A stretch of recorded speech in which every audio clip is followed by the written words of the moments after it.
Really, Sarah, you can't come dressed like that. My sister Jessica wrinkled her nose at my simple black dress as if it personally offended her. This is a high-class event. Everyone who's anyone will be there. Maybe next time, when you can afford proper attire. I glanced down at my dress, a beautifully tailored Chanel that probably cost more than her monthly mortgage. But Jessica wouldn't recognize quality unless it had obvious logos and sparkles. I'm Sarah Chen, though my employees know me only as SC, Zhang, the reclusive CEO of Zhang Innovations. And Jessica's rich husband Nathan? He's been my chief operating officer for the past 5 years, never knowing his boss was his sister-in-law. How did we get here? Well, that's quite a story. 10 years ago, Jessica and I were both fresh out of college. I had a computer science degree and big dreams of starting my own tech company. Jessica had a marketing degree and bigger dreams of marrying rich. You're wasting your time with all this coding stuff, she'd tell me. The real money is in finding someone who already has money. Our parents had passed away in a car accident during our teenage years, leaving us with modest life insurance policies. Jessica used hers to buy designer clothes and network at upscale events. I used mine to fund my startup, living in a tiny apartment and working endless hours. Jessica found her success first. She met Nathan Williams at a charity gala she'd spent a month's salary to attend. He was a rising executive at a major tech firm, making 6 figures and climbing the corporate ladder. Within 6 months, they were married. See, she gloated during their lavish wedding. This is what success looks like. Not sitting alone in your apartment writing computer programs no one will ever use. What Jessica didn't know was that by then, my computer programs had already caught the attention of major investors. I'd developed an AI-driven security system that could adapt to new threats in real time. Silicon Valley was very interested. But I'd learned something from watching other tech founders. The moment people knew you had money, everyone wanted something from you. So I made a decision. Sarah Chen would appear to be a moderately successful programmer, while SC, Zhang would be the mysterious CEO building a tech empire. I used my Chinese grandmother's maiden name, Zhang, and cultivated an image of being intensely private. No photos, no public appearances. All business was conducted through representatives or video calls where I used voice modulation and kept my camera off. The company grew rapidly. Within 3 years, Zhang Innovations was a major player in cybersecurity. Our technology protected everything from bank transactions to government communications. Then came an interesting opportunity. Nathan's company was failing, unable to compete with newer technologies, specifically mine. They were looking for a buyer, and I was looking to expand. I acquired the company through a subsidiary, keeping the existing management team but requiring them to report directly to SC, Zhang. Nathan was promoted to COO, a position that required weekly video calls with his mysterious boss. Jessica was thrilled. Nathan's making even more money now, she bragged at every family gathering. His new boss must really recognize his talent.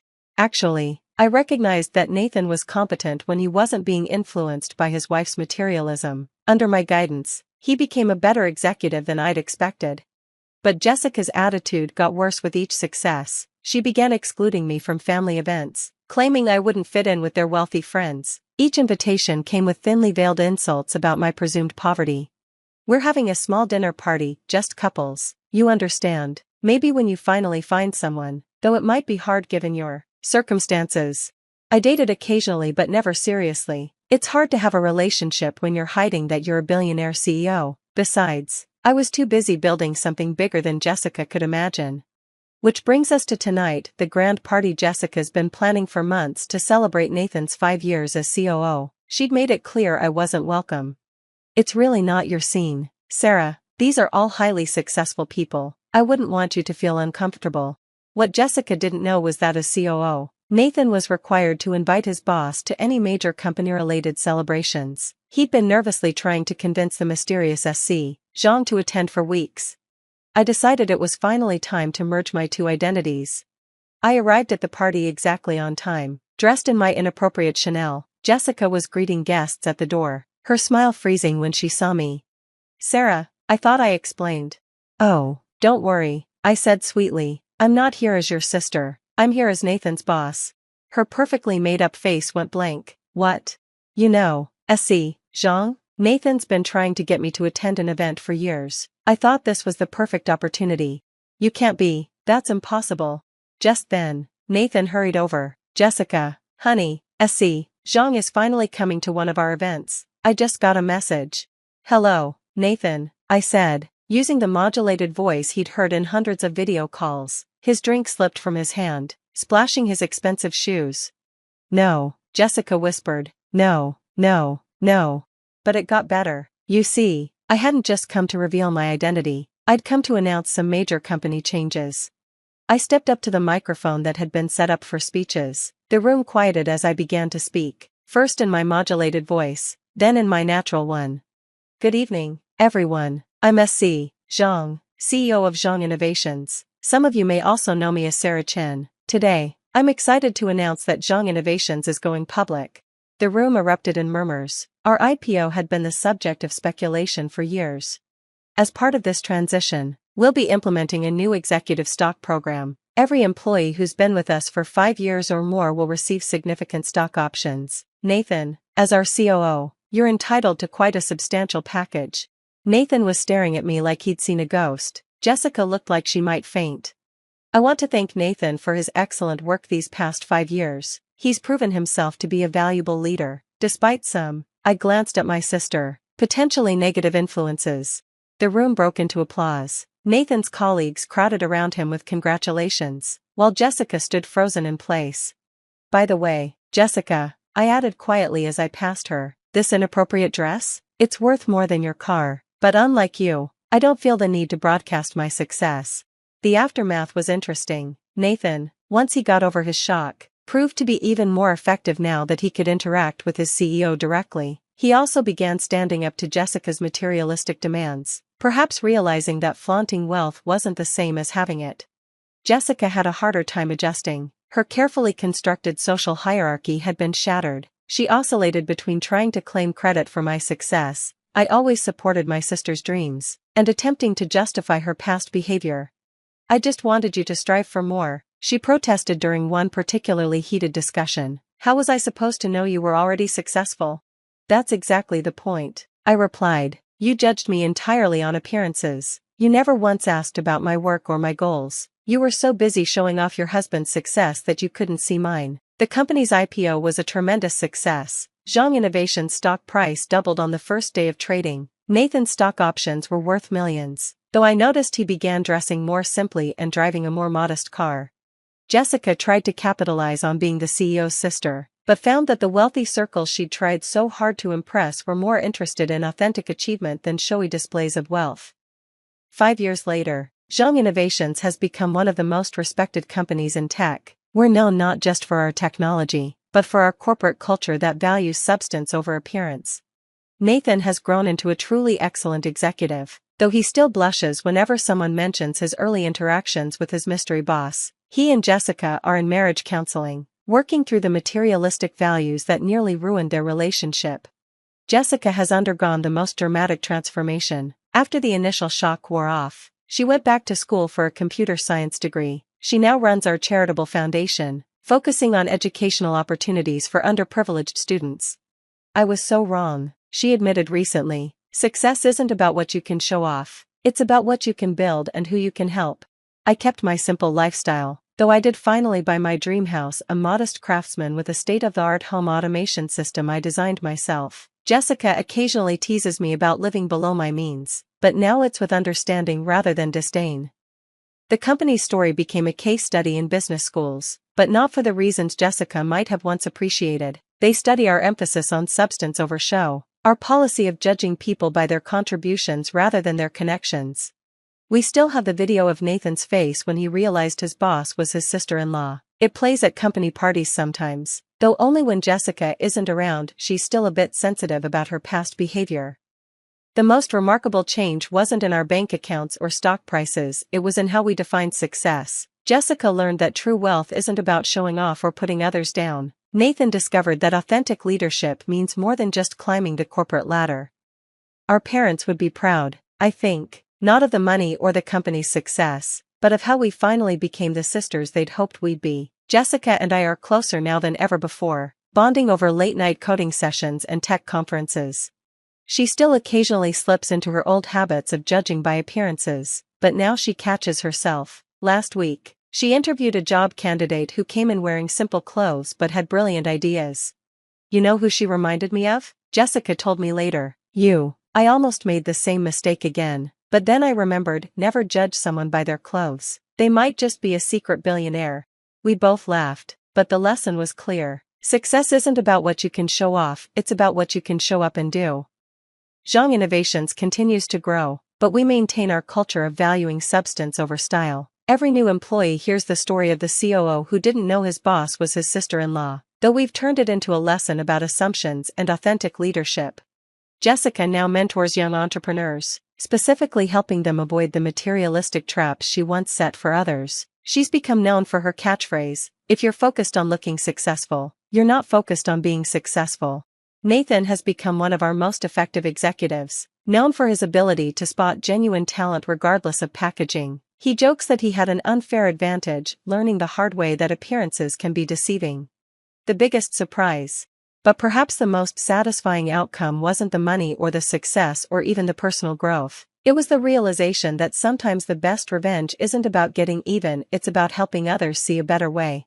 Jessica and I now host joint events where we share our story, encouraging young professionals to focus on creating value rather than displaying wealth. The irony of us co-hosting events after she once excluded me isn't lost on anyone.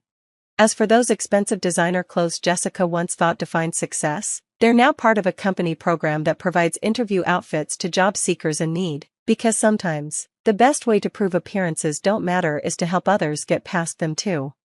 Well, if it isn't the Baron Queen herself. Damien's snide remark cut through the bustling restaurant like a knife. I turned to face my ex-husband, his lips curled into a smug grin. Beside him stood Tiffany, his much younger wife, her hand resting on her swollen belly. "Damien," I acknowledged, my voice steady despite the anger bubbling inside me. "I see you couldn't resist the opportunity to ruin this special occasion." "Special occasion?" Tiffany scoffed, her perfectly manicured nails tapping against her designer handbag. "What's so special about your daughter getting into some second-rate law school?" I gritted my teeth, refusing to let their venom spoil this moment. "Jasmine worked hard for this. She earned her place at a top-tier university." Damien laughed, the sound grating against my nerves. "And where is the father of this supposed prodigy? Oh, that's right, you couldn't keep a man long enough to have a real family." His words stung, reopening old wounds I thought had long since healed. 15 years ago, I discovered Damien's affair with Tiffany, his secretary at the time. He left me, shattered and alone, as I grappled with the devastating news of my infertility. "Damien, that's enough," a familiar voice interjected. I turned to see Ethan, my boyfriend of 3 years, standing behind me, his hand resting reassuringly on my shoulder. Jasmine stood beside him, her eyes wide with concern. "Mom, is everything okay?" Jasmine asked, glancing warily at Damien and Tiffany. I forced a smile, determined not to let their presence ruin this celebration. "Everything's fine, sweetheart. Let's go inside and enjoy our dinner." As we made our way to our table, I caught snippets of Damien and Tiffany's conversation. "Can you believe her?" Tiffany hissed. "Parading around with that man like he's the father of her child. We all know the truth." Ethan's grip on my hand tightened, and I could see the anger flashing in his eyes. He turned to face the couple, his voice low and controlled. "You know, Damien, for someone who prides himself on being a father, you seem quite comfortable raising a child that isn't even yours." Damien's face paled, and Tiffany's eyes widened in shock. I couldn't help but feel a twinge of satisfaction at their discomfort. "What are you talking about?" Damien sputtered, his bravado faltering. I met his gaze, my voice steady and clear. "Jasmine was conceived through IVF with my late husband, whom I married after our divorce. He may not have been her biological father, but he loved her unconditionally." Ethan nodded, his arm wrapping around my waist, "and I consider myself lucky to be a part of their lives now." Damien opened his mouth to retort, but Tiffany tugged on his arm, her face flushed with embarrassment. "Let's go, Damien. We don't need to waste our time here." As they stormed out of the restaurant, I felt a sense of lightness wash over me. For years, I had carried the weight of Damien's betrayal and the pain of my infertility. But standing there, surrounded by the love and support of my family, I realized that I had found happiness despite it all. Jasmine hugged me tightly, her eyes shining with pride. "I love you, Mom. Thank you for always being there for me." I kissed her forehead, my heart swelling with love. I love you too, sweetheart. Now, let's celebrate your incredible achievement. As we took our seats at the table, I caught Ethan's gaze, his eyes filled with admiration and love. In that moment, I knew that no matter what challenges lay ahead, I had everything I needed right there beside me. As I watched Damien and Tiffany's retreating figures, memories of the past came flooding back, threatening to drown me in their intensity. 15 years ago, my world had shattered into a million pieces, and I was left to pick up the fragments alone. It was a day like any other when I discovered Damien's betrayal. I had come home early from work, eager to surprise him with the news of our long-awaited fertility appointment. But as I stepped into our bedroom, I found him tangled in the sheets with Tiffany, his secretary. "Naomi, I can explain," Damien stammered, hastily pulling on his clothes, but there was no explanation that could justify his actions. Tiffany, on the other hand, seemed unfazed by my presence. She smirked at me, her eyes glinting with malice. "I guess he finally got tired of your barren womb." Her words cut deeper than any knife ever could. I had always known that my infertility was a source of tension in our marriage, but I never imagined that Damien would use it as an excuse to cheat on me. In the weeks that followed, Damien made it clear that he had no intention of ending his affair with Tiffany. "She can give me what you can't," he spat, his words dripping with venom. "A real family, with children of our own." I pleaded with him, begging him to reconsider, but he was adamant. "Face it, Naomi, you're damaged goods. No man wants a woman who can't bear his children." The divorce was a brutal affair, with Damien using my infertility as a weapon against me. He painted me as a cold, unloving wife who had driven him into the arms of another woman. The judge, a man with little empathy for the plight of a barren woman, sided with Damien, granting him a generous settlement. I was left with nothing but the shattered remains of my life. For months, I wallowed in self-pity, drowning my sorrows in alcohol and self-loathing. But then a miracle happened. I met a man named Jack, a widower with a kind heart and a gentle soul. He saw past my brokenness and loved me for who I was, infertility and all. We married in a small, intimate ceremony, surrounded by the few friends and family who had stood by me through my darkest days. When we decided to start a family, Jack never once questioned my ability to be a mother. We explored every option available to us, from adoption to surrogacy, before finally settling on IVF. It was a long and arduous journey, but in the end we were blessed with a beautiful baby girl, Jasmine. Jack passed away when Jasmine was just 5 years old, leaving me to raise her on my own. But I never once doubted my ability to be a good mother.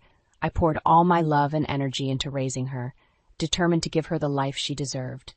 And now, here I was, watching my daughter celebrate her acceptance into law school with a loving boyfriend by my side. Ethan had come into my life 3 years ago, a beacon of light in the darkness. He loved Jasmine as if she were his own, and together we had built a beautiful life. As we sat down to dinner, Jasmine raised her glass in a toast. "To family," she said, her eyes shining with love and gratitude. "To the people who stand by us, no matter what." I clinked my glass against hers, my heart swelling with pride. "To family," I echoed, my gaze drifting to Ethan. He smiled at me, his hand reaching across the table to squeeze mine. In that moment, I realized that I had everything I needed. The pain of my past, the betrayal and the heartbreak, had led me to this very moment. And I wouldn't change a thing.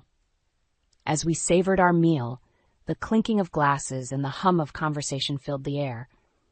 Jasmine regaled us with stories of her campus visit and the professors she hoped to learn from, her eyes sparkling with excitement. Ethan and I listened intently, our hearts bursting with pride at the young woman she had become. But our moment of joy was short-lived. Out of the corner of my eye, I spotted Damien and Tiffany, who had apparently decided to dine at the same restaurant. They made their way over to our table, their faces etched with disdain. "Well, isn't this cozy?" Damien sneered, his gaze flickering between Ethan and Jasmine. "Playing house with another man's child, I see." Ethan's jaw clenched, but he remained composed. "Jasmine is a bright, accomplished young woman. Any man would be lucky to call her his daughter." Tiffany let out a derisive snort. "Please. We all know she's not really yours. How does it feel, knowing you're raising another man's bastard?" I felt my blood boil at her words. How dare she speak about my daughter that way? But before I could respond, Ethan spoke up, his voice calm and measured. You know, Damien, for someone who claims to be such a devoted father, you seem awfully preoccupied with other people's children. Perhaps you should focus on your own son, instead of worrying about mine. Damien's face reddened, and he opened his mouth to retort, but Ethan continued. And as for you, Tiffany, I suggest you watch your tongue. Jasmine is a remarkable young woman, and I'm proud to be a part of her life. Biology doesn't make a family. Love does. Tiffany's eyes narrowed, and she looked like she was about to say something else, but Damien grabbed her arm. Come on, let's go. We don't need to waste our time with these people. As they stalked away, I couldn't help but feel a sense of satisfaction. For years I had let Damien's words and actions control me, but no more. I had found happiness and love on my own terms, and nothing he said or did could take that away from me. Ethan reached across the table and took my hand. His eyes filled with concern. Are you okay, Naomi? I know that couldn't have been easy for you. I smiled at him, my heart swelling with love and gratitude. I'm fine, Ethan. Better than fine, actually. I have everything I need right here. Jasmine reached over and squeezed my other hand. I love you, Mom, and I love you too, Ethan. Thank you for always being there for us. We finished our meal in a comfortable silence, each of us lost in our own thoughts. As we walked out of the restaurant, I couldn't help but feel a sense of contentment wash over me. I had come so far from the broken, shattered woman I had once been, and I knew that I had the strength to face whatever challenges lay ahead. Days later, I received a phone call from Damien. At first, I was tempted to ignore it, but something in his voice made me pause. He sounded different, almost broken. Naomi, I need to talk to you, he said, his voice trembling. It's about Tyler. I think he might not be mine. I felt a sense of dread wash over me. As much as I despised Damien for what he had done to me, I knew that this was a pain no parent should have to endure. What do you mean? I asked, my voice cautious. I found some old emails between Tiffany and another man. They were intimate, and the dates line up with when Tyler was conceived. I closed my eyes, my heart aching for the little boy caught in the middle of this mess. Damien, I'm so sorry. No child deserves to be put through this. I know, he said, his voice barely above a whisper. I just don't know what to do. I love that boy more than anything in this world, but I can't stand the thought of Tiffany lying to me all these years. I took a deep breath, knowing that what I was about to say would change everything. Damien, I know we have our differences, but for Tyler's sake, we need to put them aside. That little boy needs his father now more than ever. There was a long pause on the other end of the line. You're right, Damien said finally. I need to be there for my son, no matter what. Thank you, Naomi, for everything. As I hung up the phone, I couldn't help but feel a sense of hope. Maybe, just maybe, there was a chance for redemption after all. As we left the restaurant, the cool evening air was a welcome respite from the tension that had filled the room just moments before. Jasmine and Ethan walked ahead, their laughter carrying on the breeze, as they recounted stories from Jasmine's childhood.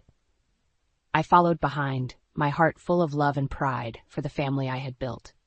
But even as I savored the moment, I couldn't shake the feeling of unease that had settled in the pit of my stomach.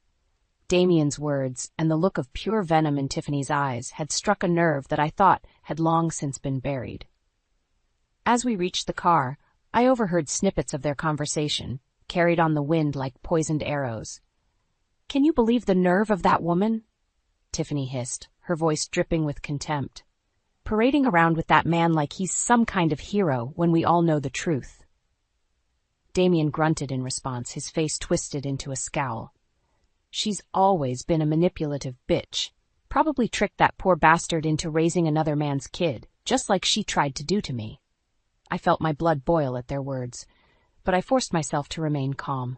I had spent too many years letting their poison seep into my veins, and I refused to give them that power over me anymore. Ethan, ever the gentleman, opened the car door for me, his hand resting reassuringly on the small of my back. Don't let them get to you, he murmured, his voice low and soothing. They're not worth your energy. I nodded, taking a deep breath as I slid into the passenger seat. Jasmine climbed into the back, her face etched with concern. Mom, are you okay? I heard what they were saying and it's not true. You know that, right? I turned to face her, my heart swelling with love and gratitude. I know, sweetheart, and I'm so proud of you for rising above their pettiness. You're an amazing young woman, and I'm so lucky to be your mom. Jasmine smiled, her eyes shining with unshed tears. I'm the lucky one, Mom. You've always been there for me, no matter what. And Ethan. She turned to face him, her voice trembling with emotion. Thank you for being such an incredible stepdad. I know I'm not your biological daughter, but you've never made me feel like anything less than family. Ethan reached back and squeezed her hand, his eyes misty. You are my family, Jasmine. Blood doesn't define us. Love does. As we drove home, I couldn't help but reflect on how far I had come. 15 years ago, I had been a broken shell of a woman, shattered by Damien's betrayal and the cruel twists of fate that had left me barren. But I had risen from the ashes, stronger and more resilient than ever before. I had found love again, in the form of a kind and gentle man who saw me for who I truly was. I had built a family, not through biology, but through the unbreakable bonds of love and loyalty. And I had watched my daughter grow into a brilliant, compassionate young woman, ready to take on the world. But even as I reveled in my hard-won happiness, I couldn't shake the feeling that Damien's call was just the beginning. The revelation that Tyler might not be his biological son was sure to send shockwaves through his already fractured marriage, and I knew that Tiffany would stop at nothing to keep her carefully crafted facade from crumbling. As we pulled into the driveway, I steeled myself for the battles that lay ahead. I knew that Damien would need my help, whether he wanted to admit it or not. And I knew that Tiffany would do everything in her power to make my life a living hell.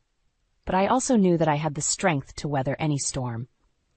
I had my family by my side and the unshakable knowledge that I had built a life worth fighting for. And no matter what Damien or Tiffany threw my way, I would never let them take that away from me again. A few days after the phone call, Damien showed up at my doorstep, his face a mask of anguish and despair. I hesitated for a moment, unsure if I wanted to invite this man, who had caused me so much pain, back into my life. But the look in his eyes, the sheer desperation, made me step aside and usher him in. I didn't know where else to go, he said, his voice hoarse and trembling. I can't believe this is happening. I led him into the living room, gesturing for him to take a seat on the couch. Tell me everything, I said, my voice calm and measured. Damien took a deep breath, his hands shaking as he clasped them together. I got the results of the paternity test today. Tyler? He's not mine. I felt a wave of sympathy wash over me, even as a small, vindictive part of me whispered that he deserved this pain. I'm so sorry, Damien. I can't imagine how you must be feeling. He looked up at me, his eyes filled with a mixture of anger and despair. I just don't understand how she could do this to me, how she could lie to me for all these years, letting me believe that Tyler was my son. I reached out and placed a hand on his shoulder, surprised at the way he leaned into my touch.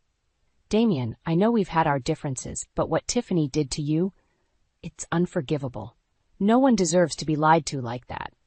He nodded, his jaw clenched tight. I just feel so stupid. All those years I blamed you for our infertility when it was my own damn fault. I should have known that something was wrong when Tiffany got pregnant so easily, but I was just so desperate to be a father. I felt a lump form in my throat, the old wounds of our failed marriage still raw and aching. Damien, I forgave you a long time ago for what happened between us, but I need you to know that what you did, the way you used my infertility against me, it was cruel and unfair. He hung his head, his shoulders slumping in defeat. I know, and I'm so sorry, Naomi. I was a fool and a bastard, and I don't deserve your forgiveness, but I need your help. I raised an eyebrow, surprised at the request. My help? With what? Damien looked up at me, his eyes blazing with a newfound determination. I want to make Tiffany pay for what she did to me, for what she did to Tyler, and I need your help to do it. I hesitated, unsure if I wanted to get involved in this messy situation. But the look on Damien's face, the sheer desperation and anger, made me realize that I couldn't turn my back on him. Not now, when he needed me the most. Okay, I said, my voice barely above a whisper. I'll help you. But we do this my way, Damien. No more lies, no more games. We find a way to make Tiffany pay that doesn't hurt Tyler in the process. Damien nodded, his eyes shining with gratitude. Thank you, Naomi. I know I don't deserve your help, but I promise I'll make this right, for Tyler's sake and for yours. As he left my house that day, I couldn't help but feel a sense of unease.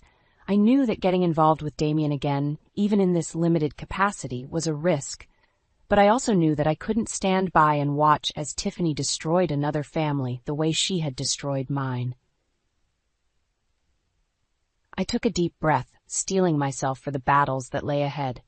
I knew that Tiffany would stop at nothing to keep her secrets buried, and that she would come after me with everything she had. But I also knew that I had the strength to face her, and the knowledge that I was fighting for something bigger than myself. For Tyler, and for all the children out there who deserved to know the truth about their parents.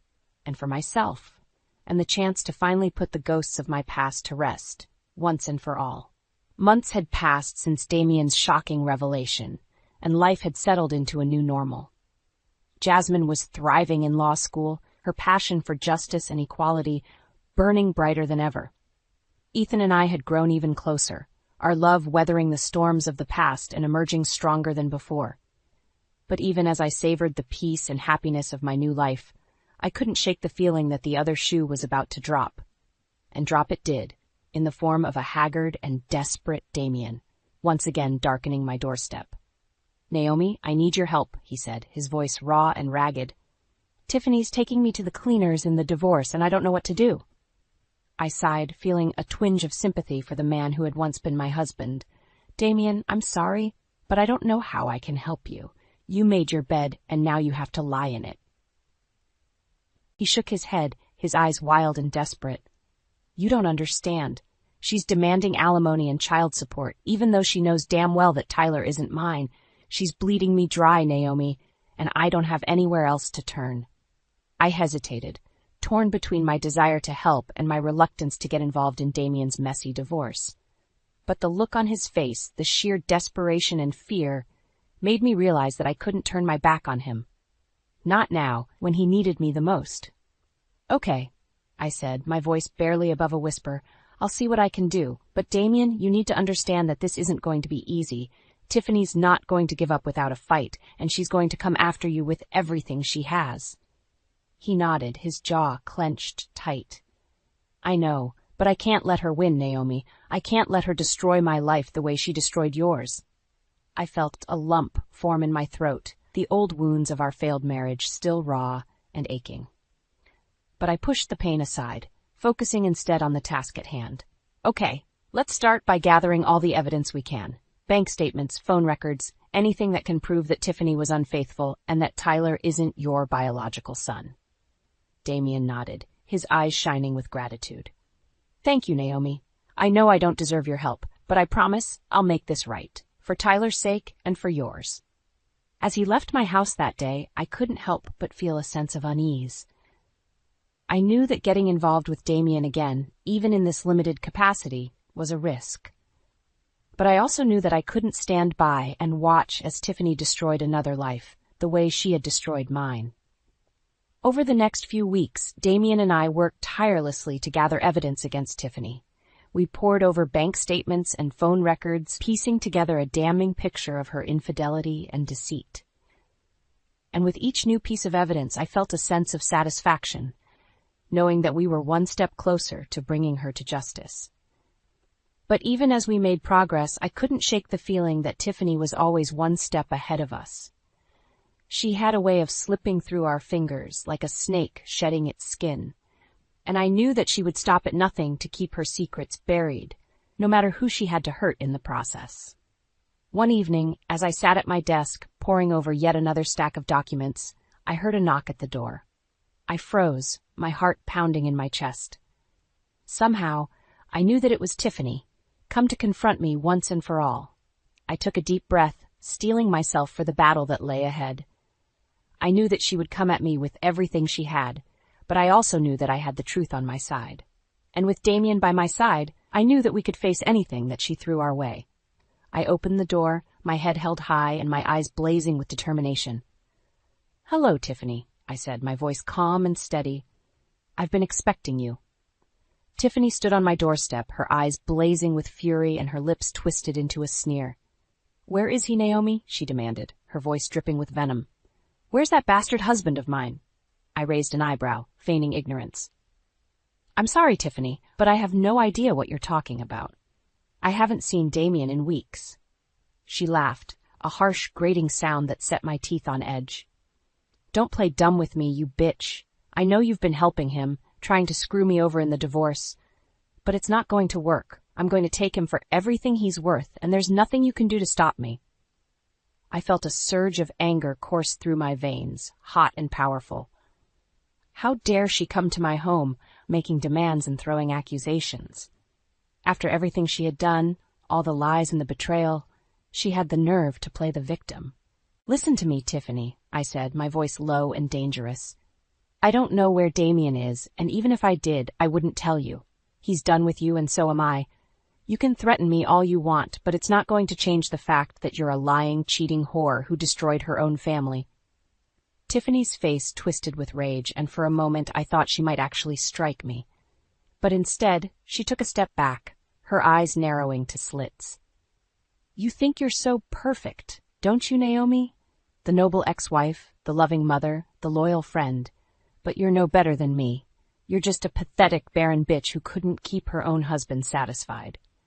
I felt the words like a blow to the gut, the old wounds of my infertility and my failed marriage ripping open anew. But I refused to let her see how much she had hurt me. I straightened my spine, my head held high, and looked her dead in the eye. "You're right, Tiffany. I am barren, and I did lose my husband all those years ago. But you know what? I survived. I picked myself up, dusted myself off, and built a new life for myself. A life filled with love and happiness and purpose, and that's something you'll never have, no matter how much money you squeeze out of Damien." Tiffany's face went white with shock, her mouth opening and closing like a fish out of water. For a moment I thought she might actually back down. But then her eyes hardened, and she took a step forward, her voice low and menacing. "This isn't over, Naomi. I'm going to find Damien, and I'm going to make him pay for what he's done, and if you get in my way, I'll destroy you too, just like I destroyed your marriage all those years ago." With that, she turned on her heel and stalked away, leaving me standing in the doorway, my heart pounding in my chest. I knew that she meant every word, that she would stop at nothing to get what she wanted. But I also knew that I was stronger than her, that I had the truth on my side. I closed the door, my mind racing with possibilities.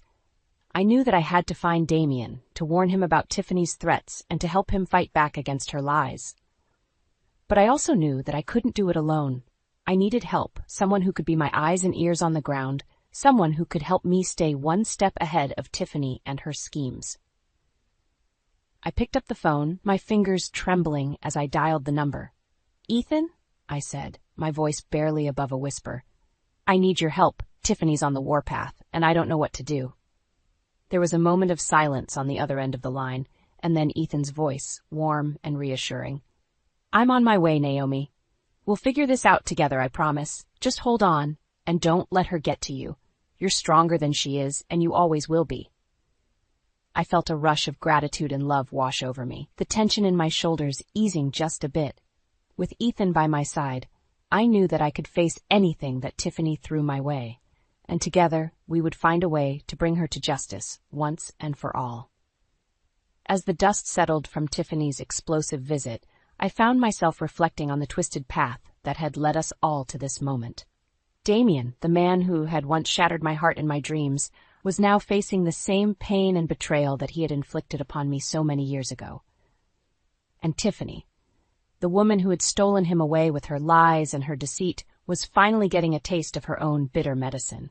It was a strange feeling, this sense of poetic justice that washed over me. I had spent so many years nursing my wounds, hiding my pain behind a facade of strength and resilience. But now, as I watched the karma that Damien and Tiffany had so richly deserved come back to bite them, I felt a sense of peace and closure that I had never known before. Of course, it wasn't all smooth sailing. Tiffany was still out there, lurking in the shadows, waiting for her chance to strike. And Damien, for all his faults and his mistakes, was still a broken man, struggling to come to terms with the lies that had destroyed his life. But I knew that I was stronger than them both. I had survived their betrayal, their cruelty, and their deceit, and I had come out the other side a better person for it. I had found love again. With a man who cherished me for who I was, not for what I could give him. I had built a family, a real family, filled with laughter and joy and unconditional love. And now, as I watched Jasmine thriving in law school, her passion for justice and equality burning brighter than ever, I knew that I had made the right choices. I had chosen to rise above the pain and the anger, to focus on the things that truly mattered in life. And in doing so, I had found a happiness and a fulfillment that I had never dreamed possible. Ethan, as always, was my rock, my anchor in the storm. He held me close as I poured out my fears and my doubts, his strong arms a shelter from the chaos that swirled around us. "You're doing the right thing, Naomi," he murmured, his voice low and soothing. "You're standing up for what's right, for what's true. And no matter what happens, I'll be right here beside you, every step of the way." I nodded, my throat tight with emotion. "I know," I whispered, my voice barely audible over the pounding of my heart.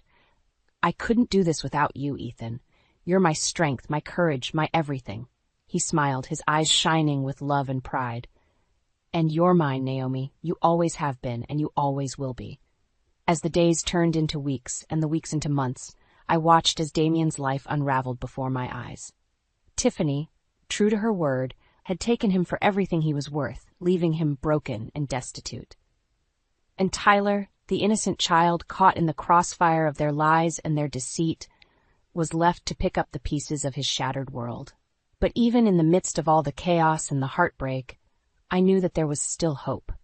Hope for a better future, a brighter tomorrow.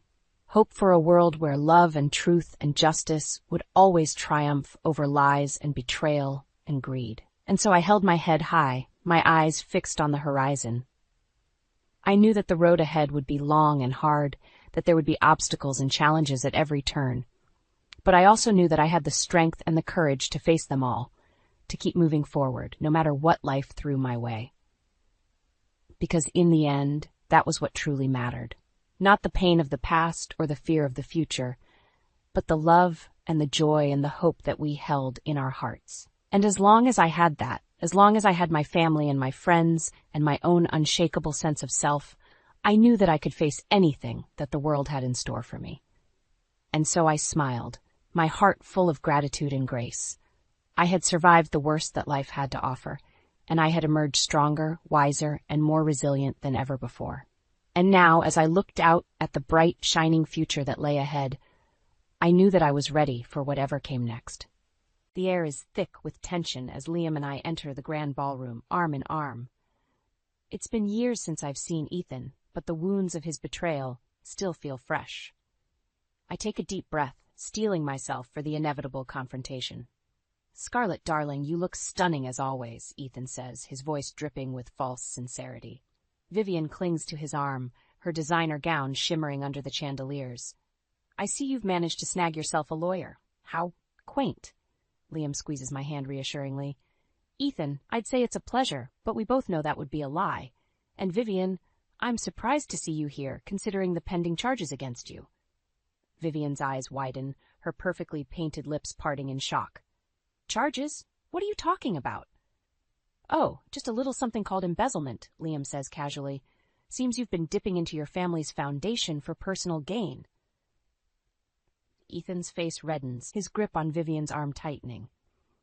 "You have no proof of that. This is absurd." I can't help but smirk.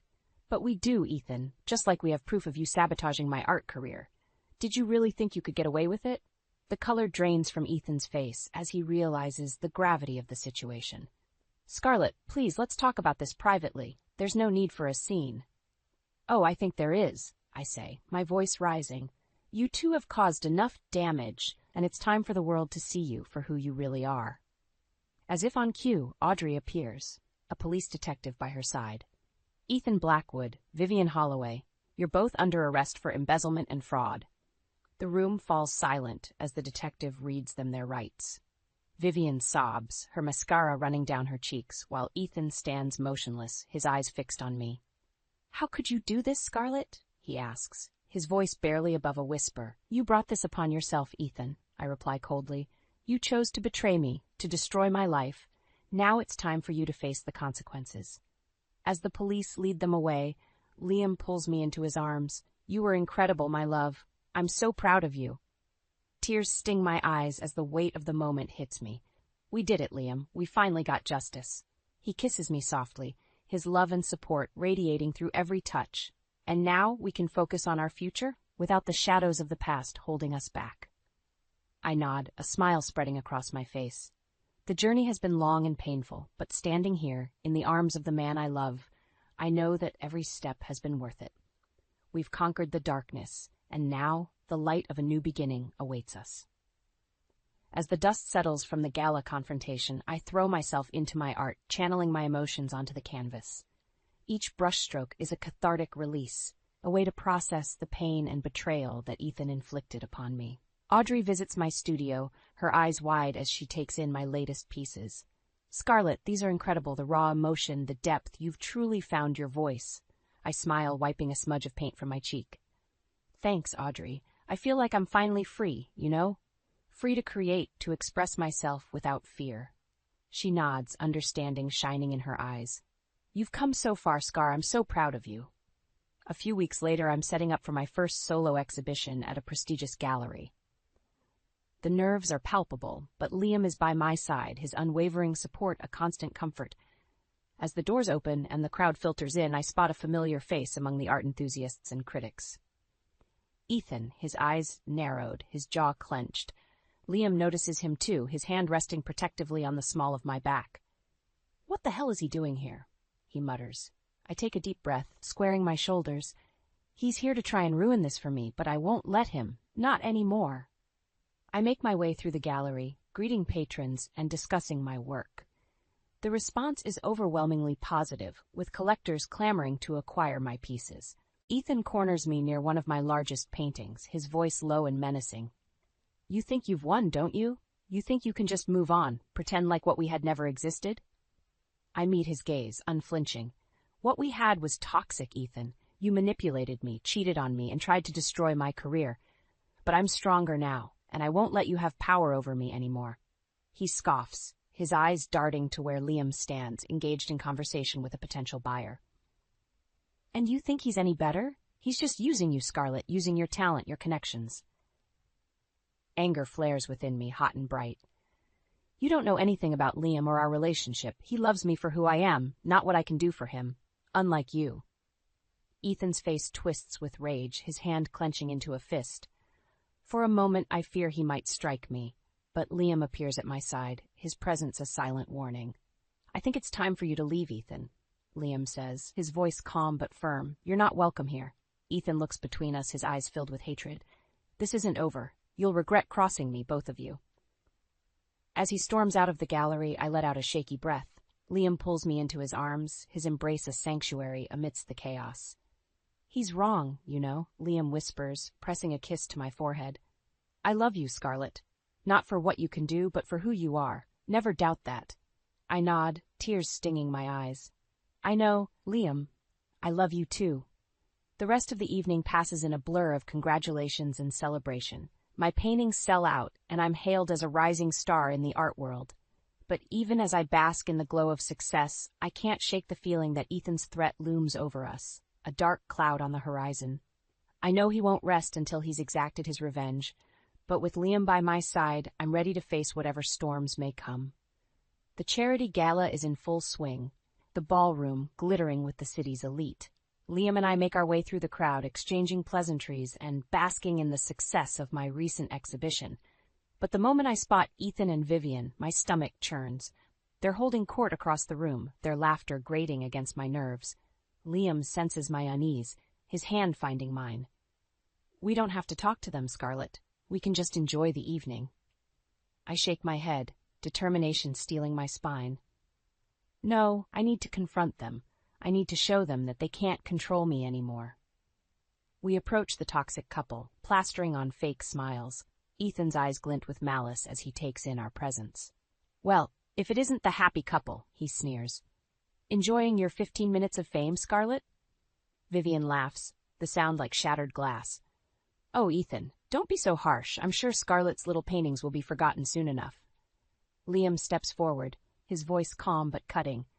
Actually, Vivian, Scarlett's work is being hailed as groundbreaking, but I'm not surprised you can't recognize true talent, considering your own lack of accomplishments. Vivian's face reddens, her eyes narrowing. How dare you speak to me like that? Do you know who I am?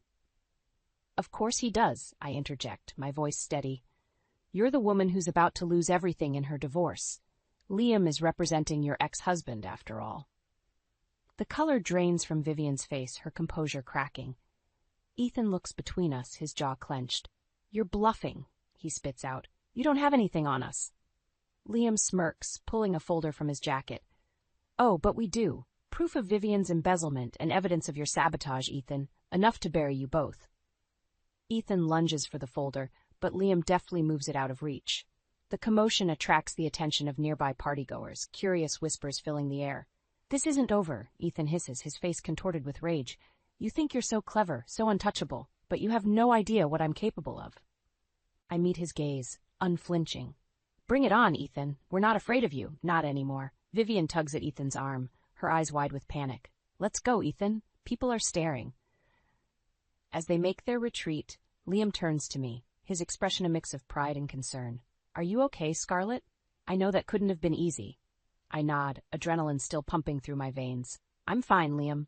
Better than fine. I feel like we finally have the upper hand. He pulls me close, his lips brushing against my forehead. We're in this together, my love. No matter what they throw at us, we'll face it as a team.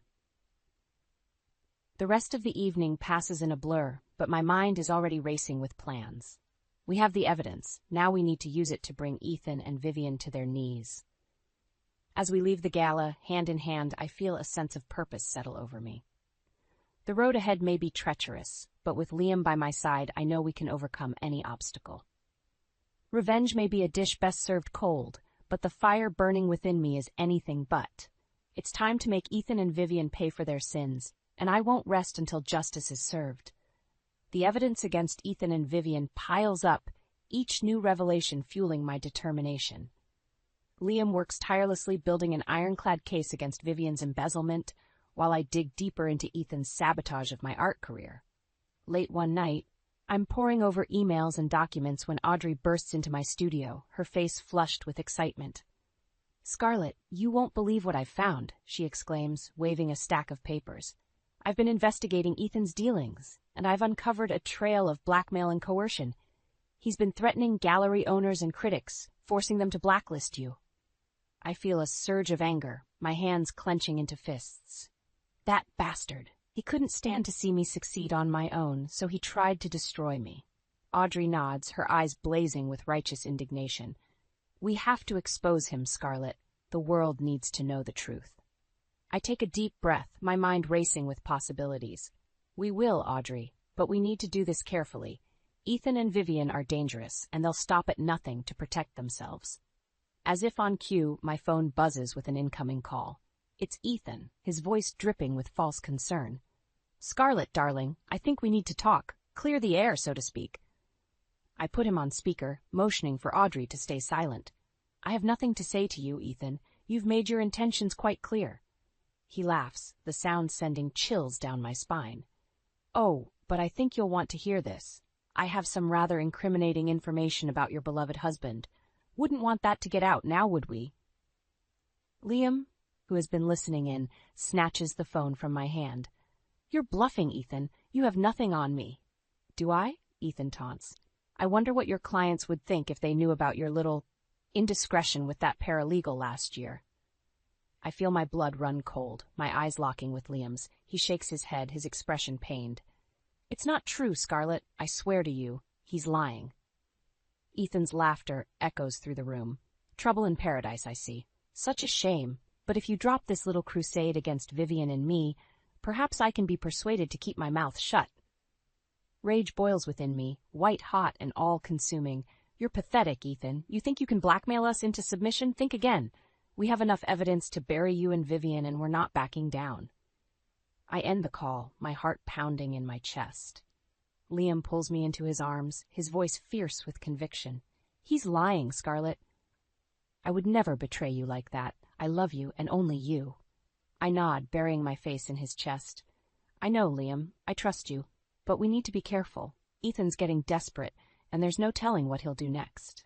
Here, Audrey clears her throat, her expression determined. Then we need to act fast. We have the evidence. Now we need to use it. I say we host an event, invite the press, and expose Ethan and Vivian for the frauds they are. Liam nods, his jaw set. I agree. We'll lure them in, make them think they've won, and then we'll pull the rug out from under them. As we begin to plan, a sense of calm settles over me.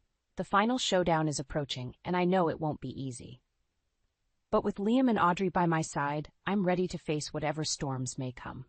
Ethan and Vivian have played their hand, but they've underestimated the strength of our bond. Together, we'll bring them to justice, and finally put an end to their reign of terror. The night of the event arrives, and my nerves are on edge. Liam and I have worked tirelessly to transform our gallery into a showcase of my latest collection, each piece carefully curated to tell a story of resilience and triumph. As the guests begin to arrive, I scan the crowd for any sign of Ethan and Vivian. Part of me hopes they won't show, that they'll realize the game is up and slink away into obscurity. But I know better. Their egos won't allow them to admit defeat. Audrey appears at my side, her eyes shining with anticipation. They're here, she whispers, tilting her head towards the entrance. I follow her gaze, my stomach twisting as I spot Ethan and Vivian making their way through the throng of people. They're all smiles and charm, but I can see the malice lurking beneath the surface. Liam squeezes my hand, his presence a steadying force. Remember, my love, we hold all the cards. They can't touch us. I nod, taking a deep breath as we approach the toxic couple. Ethan's eyes narrow, his smile turning predatory. Scarlett, darling, what a lovely little gathering you've put together. I'm surprised you could afford it, given your struggles. Vivian laughs, the sound grating against my nerves. Oh, Ethan, don't be cruel. I'm sure Liam's been footing the bill. Isn't that right, Scarlett? I feel Liam tense beside me, but I place a calming hand on his arm. Actually, Vivian, this event is being sponsored by several prominent art patrons. They believe in my work and in the power of truth. Ethan scoffs, his eyes darting around the room. Truth? You wouldn't know the truth if it slapped you in the face. You're nothing but a fraud, Scarlett. A pretty face with mediocre talent. I smile, the gesture cold and calculating. Funny you should mention fraud, Ethan, because that's exactly what we're here to expose tonight. As if on cue, Audrey appears with the police detective, her expression grim. Ethan Blackwood, Vivian Holloway, you're both under arrest for embezzlement, fraud, and blackmail. Vivian's face drains of color, her eyes wide with shock. What? This is absurd. You have no proof. Liam steps forward, his voice ringing out clear and strong. Oh, but we do, Vivian. We have financial records, email trails, and witness testimony, enough to send you both to prison for a very long time. Ethan lunges at Liam, his face contorted with rage. You bastard! You think you can ruin me? I'll destroy you. The detective intercepts him, pushing him back with a firm hand. Mr. Blackwood, I suggest you come quietly. You're only making things worse for yourself. As the police handcuff Ethan and Vivian, I feel a sense of relief wash over me. It's finally over. The nightmare that has haunted me for so long is coming to an end. Liam pulls me into his arms, his lips brushing against my forehead. You did it, my love. You faced your demons and emerged victorious. Tears sting my eyes, but I blink them back. We did it, Liam. Together. I couldn't have done this without you. Audrey joins us, her smile radiant. I'm so proud of you, Scarlett. You've shown the world what true strength looks like. As Ethan and Vivian are led away, I turn to face the crowd. The room is buzzing with excitement, the guests eager to hear the full story. I take a deep breath, my voice steady as I begin to speak. Thank you all for coming tonight. What you've witnessed is the unmasking of two individuals who thought they could manipulate and deceive their way through life. But the truth always finds a way to shine through. And tonight, justice has been served. The applause is deafening, and I feel a sense of pride swell within me. This is my moment, my triumph, and I know that no matter what the future holds, I'll face it with my head held high and the love of those who matter most by my side. The crowd falls silent as Liam takes the stage, his presence commanding attention. He looks every bit the successful lawyer, his suit impeccably tailored, his expression grave. "Ladies and gentlemen," he begins, his voice carrying across the room. "Tonight, we gather not only to celebrate the incredible talent of my wife, Scarlett Hawkins, but also to expose the truth behind two individuals who have caused immeasurable harm." He pauses, his eyes scanning the crowd. Vivian Holloway, the once respected philanthropist, has been embezzling funds from her family's foundation for years. She's used this money to fund her lavish lifestyle, all while claiming to be a champion of the less fortunate. Gasps and murmurs ripple through the audience, and I see Vivian's face turn ashen. She tries to back away, but the detective's grip on her arm is unyielding. Liam continues, his voice growing stronger. "And Ethan Blackwood, the man who once claimed to love Scarlett, has been actively sabotaging her career. He's blackmailed gallery owners, threatened critics, and spread vicious lies, all in an attempt to destroy the woman he couldn't control." Ethan's eyes blaze with fury, his fists clenched at his sides. "You have no proof," he shouts, his voice cracking with desperation. I step forward, my head held high. "But we do, Ethan. We have emails, financial records, and witness statements. You thought you could break me, but you underestimated my strength. Our strength." I take Liam's hand, our fingers intertwining. "You see, Ethan, you may have shattered my heart, but you couldn't touch my spirit. I found love, real love, with a man who supports and cherishes me, a man who fights for truth and justice." Ethan's face contorts with rage, and he lunges forward, his hands outstretched. "You bitch!" he screams, spittle flying from his lips. "I'll kill you!" The detective tackles him to the ground, pinning his arms behind his back. Vivian sobs, her mascara running down her cheeks. "Please," she begs, her voice trembling. "Have mercy. I didn't mean to hurt anyone." I look at her, my expression cold. "Mercy? Like the mercy you showed me when you stole my fiancé? When you gloated about your wealth and status?" "No, Vivian. You'll receive the same mercy you've shown others. None." The detective hauls Ethan to his feet, his face bruised and bloody. "Ethan Blackwood, Vivian Holloway, you're under arrest for embezzlement, fraud, and assault. You have the right to remain silent." As the detective reads them their rights, I feel a weight lift from my shoulders. It's over. The nightmare that has haunted me for so long is finally coming to an end. Liam pulls me into his arms, his lips brushing against my ear. "I'm so proud of you, my love. You faced your demons with grace and strength." Tears sting my eyes, but I blink them back. "I couldn't have done it without you, Liam. You've been my rock, my guiding light." Audrey appears at my side, her smile wide and genuine. "You did it, Scarlett. You brought them to justice, and now the world can see your true talent unhindered by their malice." As Ethan and Vivian are led away in handcuffs, I turn to face the crowd once more. Let this be a lesson to anyone who thinks they can abuse their power and privilege. The truth will always come to light, and justice will be served. The applause is thunderous, and I feel a sense of pride swell within me. This is my moment, my triumph, and I know that whatever the future holds, I'll face it with courage, integrity, and the love of those who matter most. The weeks following Ethan and Vivian's arrest are a whirlwind of activity. The press descends upon the story like vultures, eager to pick apart every sordid detail of the scandal. Liam and I watch from the sidelines as the trial unfolds, each damning piece of evidence sealing Vivian's fate. The once proud socialite crumbles under the weight of her crimes, her designer dresses traded for a drab prison uniform. As the guilty verdict is read, Vivian's anguished cries echo through the courtroom. "Please," she begs, her eyes wild with desperation. I can't go to prison. I'll do anything." The judge remains unmoved, his voice firm and uncompromising. "Vivian Holloway, you have shown no remorse for your actions. You've stolen from those who trusted you, and you've used your wealth and status to evade justice. I hereby sentence you to 10 years in federal prison with no possibility of parole." Vivian collapses, her sobs racking her body as the bailiffs lead her away. I feel a twinge of pity, but it's quickly overshadowed by a sense of righteous satisfaction. She's finally getting what she deserves. Ethan, on the other hand, seems to have escaped legal consequences, much to my frustration. But as the news of Vivian's conviction spreads, the art world turns its back on him. Galleries refuse to show his work, collectors shun his pieces, and his once promising career crumbles to dust. Liam and I throw ourselves into our respective passions, our love and partnership stronger than ever. My paintings soar in value, each brushstroke a testament to my resilience and growth. Liam's law firm thrives, his reputation as a champion of justice firmly established. One evening, as we're enjoying a quiet dinner at home, Liam takes my hand, his eyes shining with love and admiration. "Scarlett, I've been thinking, what if we used our success to help others, to give back to the community?" I smile, my heart swelling with pride. "I love that idea, Liam.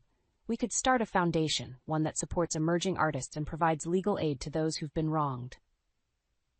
He nods, his excitement palpable. "Exactly. We've been through so much, and we've come out stronger. Now it's our turn to be the light in someone else's darkness." As we begin to plan our new venture, I can't help but reflect on the journey that brought us here.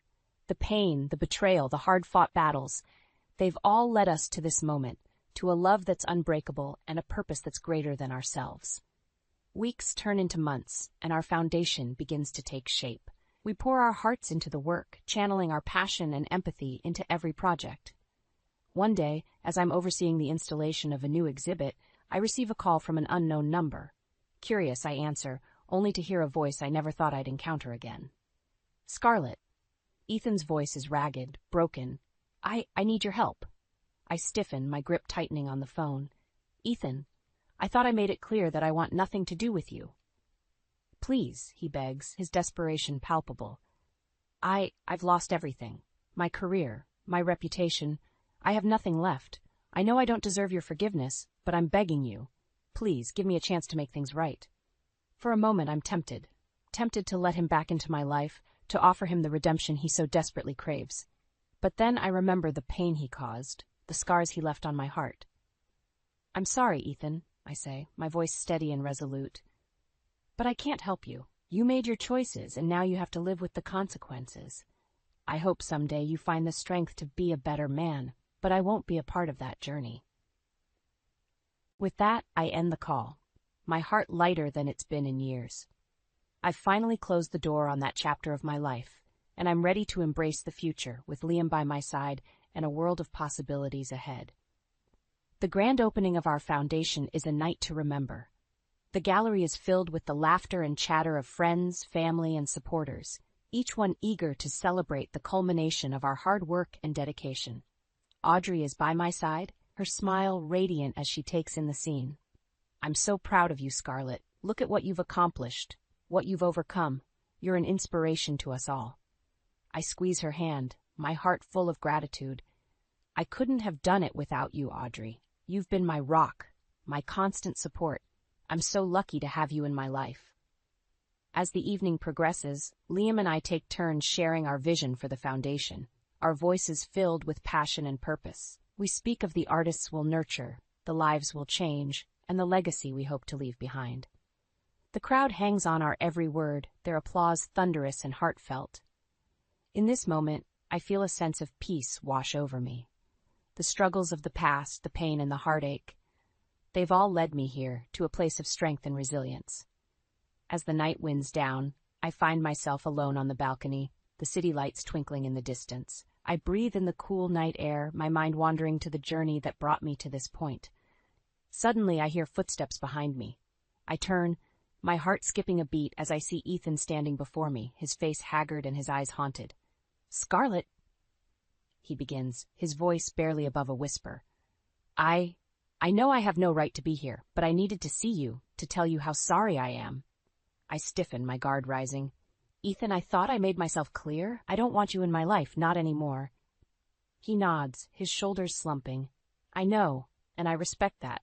I needed you to know that I'm trying to be better, to make amends for all the pain I've caused." For a moment, I'm silent, studying his face for any sign of deceit. But all I see is a broken man, a shell of the person he once was. "I hope you find what you're looking for, Ethan," I say, my voice softening. "But I can't be a part of your redemption. I have my own life to live, my own dreams to chase." He smiles, a sad, resigned smile. "I understand. I just wanted you to know that I'm proud of you, Scarlett. You've become the woman I always knew you could be." With that, he turns and walks away, his footsteps echoing in the stillness of the night. I watch him go, a sense of closure settling over me. The Ethan I once loved, the man who shattered my heart, he's gone, replaced by a stranger seeking absolution. I turn back to the city, my eyes filled with tears of relief and gratitude. I've fought my battles, I've emerged victorious. And now, with Liam by my side and a world of possibilities ahead, I'm ready to embrace the future. As I make my way back inside, Liam pulls me into his arms, his love and strength enveloping me. "Are you all right, my love?" he asks, his eyes searching mine. I nod, a smile spreading across my face. "I'm more than all right, Liam. I'm happy, truly happy, and I'm ready for whatever comes next." Together, hand in hand, we rejoin the celebration, our hearts filled with love and our minds focused on the bright future ahead. The past may have shaped us, but it's the present that defines us. And in this moment, surrounded by the people I love, I've never felt more alive, more empowered, more ready to take on the world. The only sound louder than my pounding heart was the crashing of a porcelain vase, shattered by her words. "You think you can waltz into this family with your middle-class values and change us?" Vivian Ward's eyes narrowed as she glared at me across the table. "This empire was built on sacrifice, and you'll never understand what that means." I froze, my fork hovering over the plate, the candlelight casting flickering shadows across Vivian's imperious features. Elliot's hand found mine under the table, a silent reassurance, but I could feel the tension radiating from him. "Mother, please," Elliot said, his voice strained.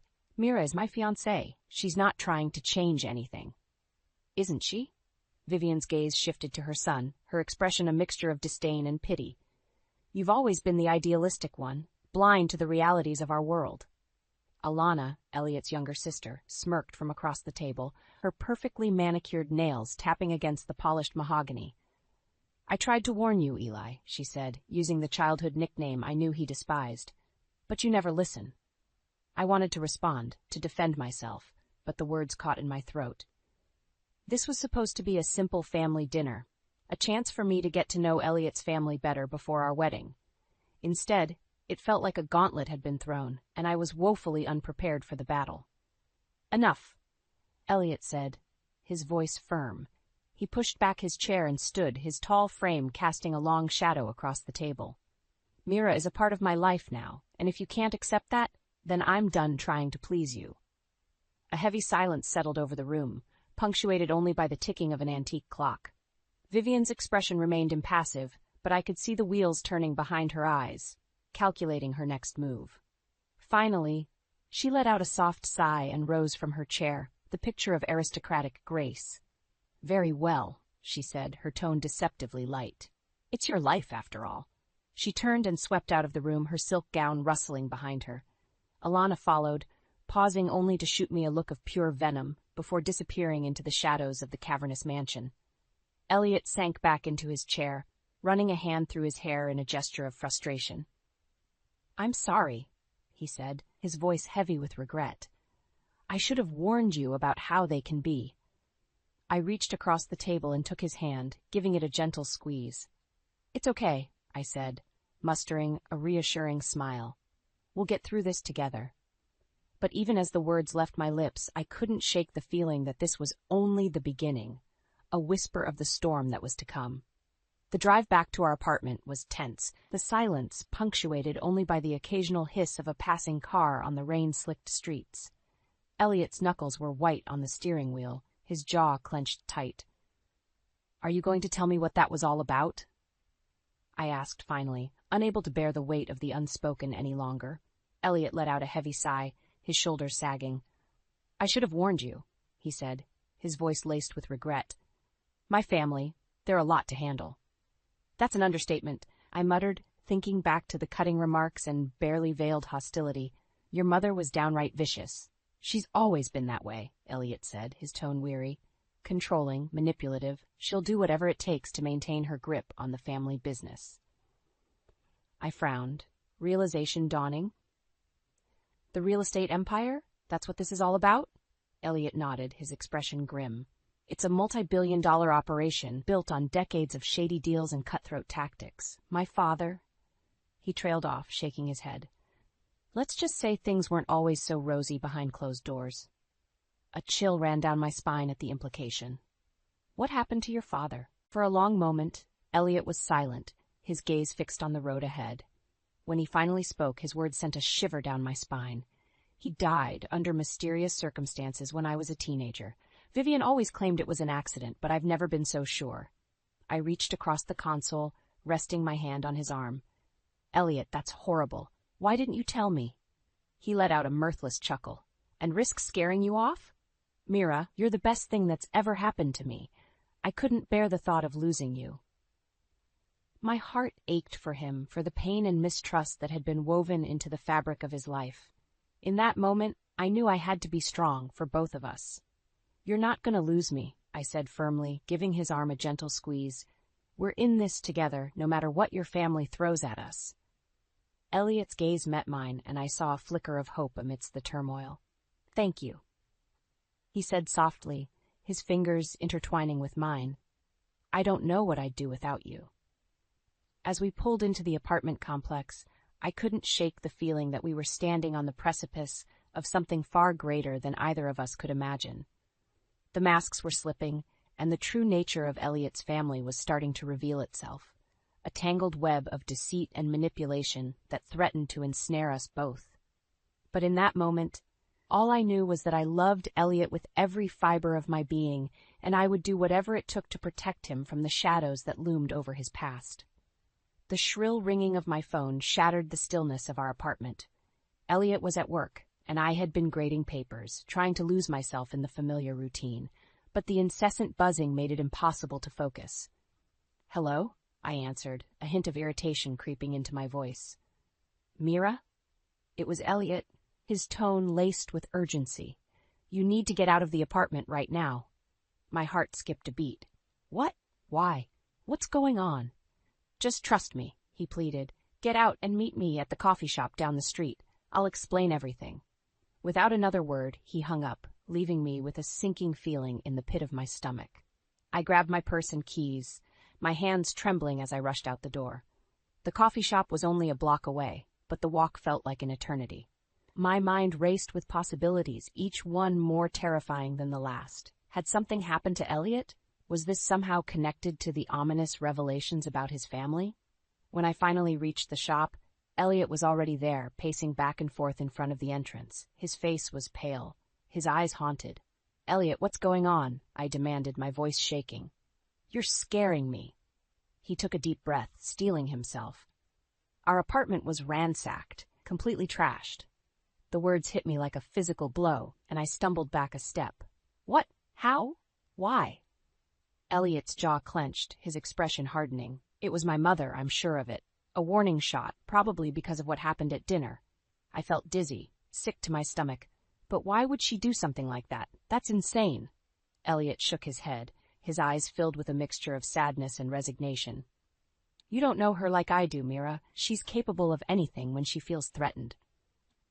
In that moment, I saw a glimpse of the pain and fear that had been etched into Elliot's soul, a legacy of his family's twisted dysfunction. And I knew with a certainty that chilled me to the bone that we were in over our heads. We need to get away from her, I said, my voice trembling. Cut ties completely before things escalate even further. Elliot's expression hardened, a steely resolve settling over his features. You're right. It's the only way we'll ever be free of her grip. He reached out, taking my hand in his. His touch was warm, grounding, a reminder of the love that bound us together. I won't let her hurt you, Mira, he vowed, his eyes boring into mine with an intensity that took my breath away. Not anymore. As we stood there, hand in hand, I knew that our lives had been irrevocably changed. The shadows were gathering, and there was no turning back. But together, we would face the storm head-on, no matter the cost. The motel room was a far cry from the luxurious mansions Elliot's family occupied, but it felt like a sanctuary, a haven from the storm that had engulfed our lives. We had packed our essentials and disappeared without a trace, determined to sever all ties with Vivian and her toxic web of manipulation. Are you sure about this? I asked, watching as Elliot set up the laptop on the rickety table. There's no going back after we start digging. Elliot's jaw tightened, his eyes steely with resolve. She's gone too far this time, Mira. We need to be prepared for whatever she throws at us next. I nodded, my heart pounding in my chest. We had agreed to gather as much evidence as possible about Vivian's nefarious activities, hoping to use it as leverage to keep her at bay.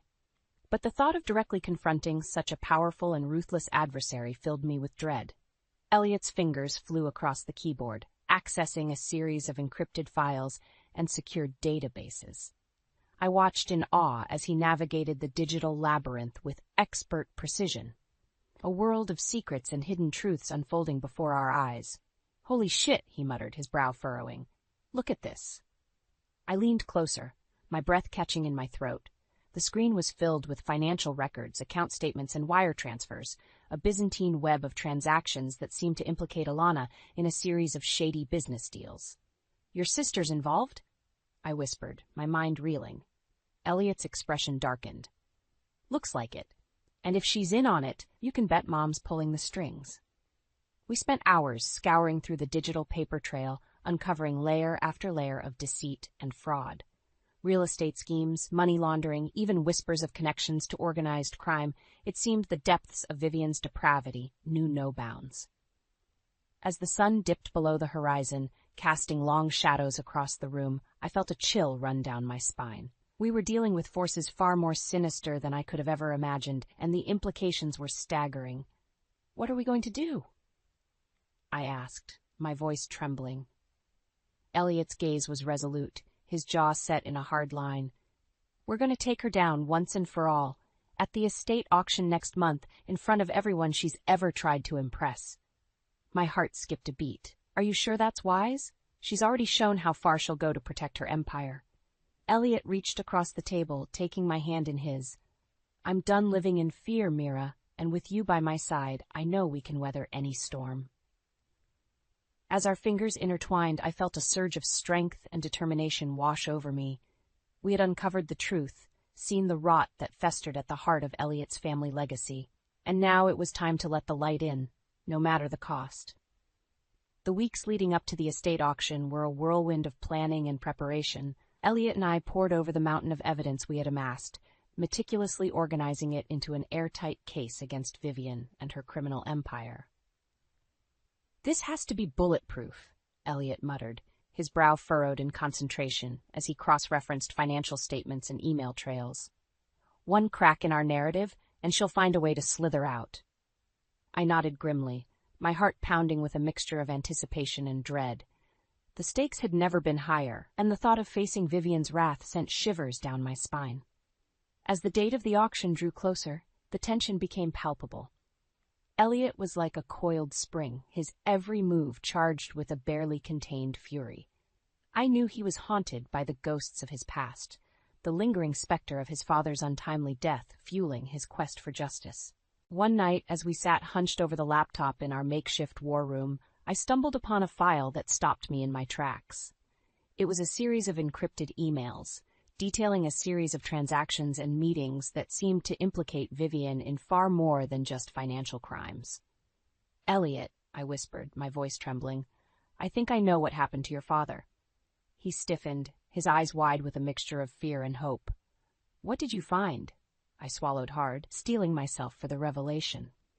"These emails, they suggest that your mother orchestrated his death, that she had him killed to gain full control of the empire." For a long moment, silence hung heavy in the air, the weight of my words sinking in. Then, Elliot's expression hardened, his jaw clenched with a fury I had never seen before. "That monster," he growled, his hands curling into fists. "She'll pay for this, for everything she's done." I reached out, resting my hand on his arm in a gesture of comfort and solidarity.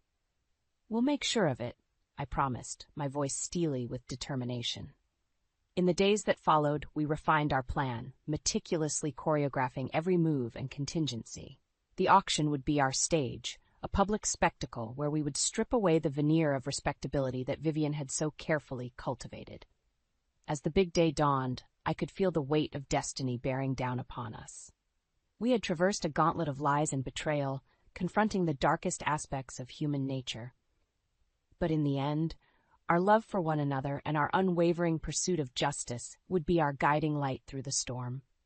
With Elliot by my side, I knew we were ready to face the maelstrom. The echoes of deceit would be silenced, once and for all. The grand ballroom was awash in the soft glow of chandeliers, the air thick with the heady aroma of wealth and privilege. Elliot's family had spared no expense for this high-profile event, a lavish auction to showcase their vast real estate holdings. As we stepped into the opulent space, our footsteps muffled by the plush carpet, I felt a surge of adrenaline coursing through my veins. This was it, the moment of reckoning we had been building towards for months. Vivian was holding court near the front, resplendent in a designer gown that likely cost more than my annual salary. Her perfectly coiffed hair and immaculate makeup couldn't quite mask the ruthless glint in her eyes, a predator surveying her domain. Alana hovered nearby, draped in jewels and simpering obsequiously at the assembled power brokers and socialites. It was a sickening display of naked ambition and greed, the twisted legacy of a family rotten to the core. Elliot's hand found mine, his grip firm and reassuring.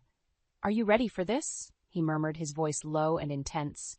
I met his gaze, my heart pounding with a mixture of fear and determination. "Let's end this, once and for all." We made our way through the crowd, politely declining flutes of champagne from circulating waiters. As we drew closer to the center of the action, I could feel the weight of Vivian's stare boring into us, her perfectly sculpted brow furrowing in a mixture of curiosity and disdain. Finally, we stood before her, the distance between us charged with a palpable tension. Her eyes narrowed as she took us in, a thin veneer of civility barely concealing the venom beneath. "Elliot," she purred, her voice laced with disdain, "how unexpected! And you've brought your little plaything, I see." Elliot's jaw tightened, his free hand curling into a fist at his side. "Cut the act, mother. We know everything." A ripple of hushed murmurs spread through the crowd, the assembled guests sensing the impending storm. Vivian's mask of composure slipped for just a moment, a flicker of unease passing across her features. "I don't know what you think you know," she hissed, her eyes flashing with barely contained fury. "But you would be wise to mind your tongue, boy." In that moment, I knew there was no turning back. With a deep breath, I reached into my purse and withdrew the damning evidence we had gathered, a meticulously compiled dossier detailing Vivian's web of deceit and criminality. "It's all here," I said, my voice ringing out with a clarity that surprised even me. "The fraud, the money laundering, the illegal business dealings, and the truth about your husband's death." The silence that followed was deafening, the weight of my words hanging heavy in the air. Vivian's eyes widened, her perfectly sculpted mask cracking as the realization of her exposed sins sank in. Then, like a dam bursting, the chaos erupted. The aftermath of the auction was a whirlwind of chaos and confusion. Vivian and Alana were both taken into custody, their faces twisted into masks of rage and disbelief as they were led away in handcuffs. The assembled guests scattered like startled pigeons, let the veneer of high society stripped away to reveal the sordid underbelly beneath. As for Elliot and I, we were left to pick up the pieces of the empire that had nearly destroyed us. The legal battles raged on, but we had emerged victorious, the truth laid bare for all to see. In the days and weeks that followed, we found ourselves the subject of intense scrutiny and speculation. The media frenzy was relentless, with reporters and photographers camped outside our door, hungry for any scrap of information about the downfall of the once mighty Ward dynasty. Through it all, Elliot remained my rock, a steadfast pillar of strength and determination. His eyes burned with a newfound intensity, a fire stoked by the memory of his father and the injustices that had festered for far too long. "We have to make sure this never happens again," he said one night, as we sat in the dimly lit living room of our new apartment, the weight of our shared ordeal hanging heavy in the air. "Too many lives have been ruined by greed and corruption." I nodded, my heart swelling with pride and admiration for the man I loved. "What did you have in mind?" Elliot's gaze was resolute, his jaw set in a firm line. "A foundation in my father's name, a place where victims of white-collar crimes can find support and advocacy." The idea resonated deeply within me, a beacon of hope amidst the darkness we had endured. "It's perfect," I said, reaching out to take his hand in mine. "A legacy of justice and redemption."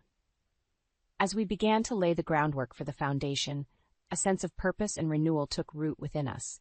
We had been forged in the crucible of deception and betrayal, but we had emerged stronger, more resilient.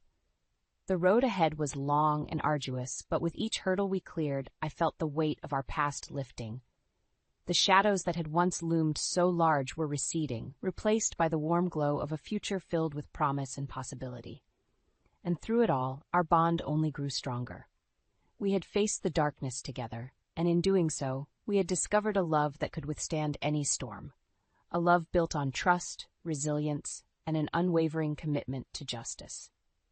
As the sun set on that chapter of our lives, I found myself filled with a profound sense of gratitude for the strength we had found within ourselves and for the unbreakable bond that had carried us through the echoes of deceit. The past year had been a whirlwind of change, both exhilarating and exhausting in equal measure. As Elliot and I stood in the sleek modern offices of the newly restructured Ward Enterprises, it was hard to believe how far we had come. "Are you ready for this?" Elliot asked, his voice a mix of trepidation and excitement. I took a deep breath, letting it out slowly. As ready as I'll ever be. With Vivian and Alana behind bars and their ill-gotten empire dismantled, we had been tasked with the monumental challenge of rebuilding from the ashes. It was a daunting prospect, but one we were determined to see through.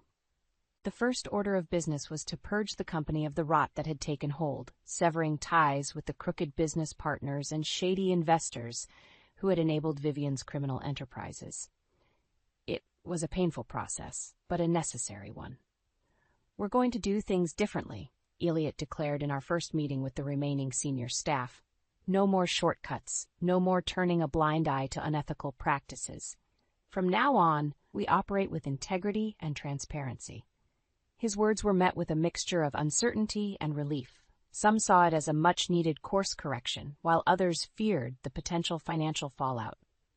But Elliot was unwavering, his conviction bolstered by the memory of the injustices that had nearly torn our lives apart.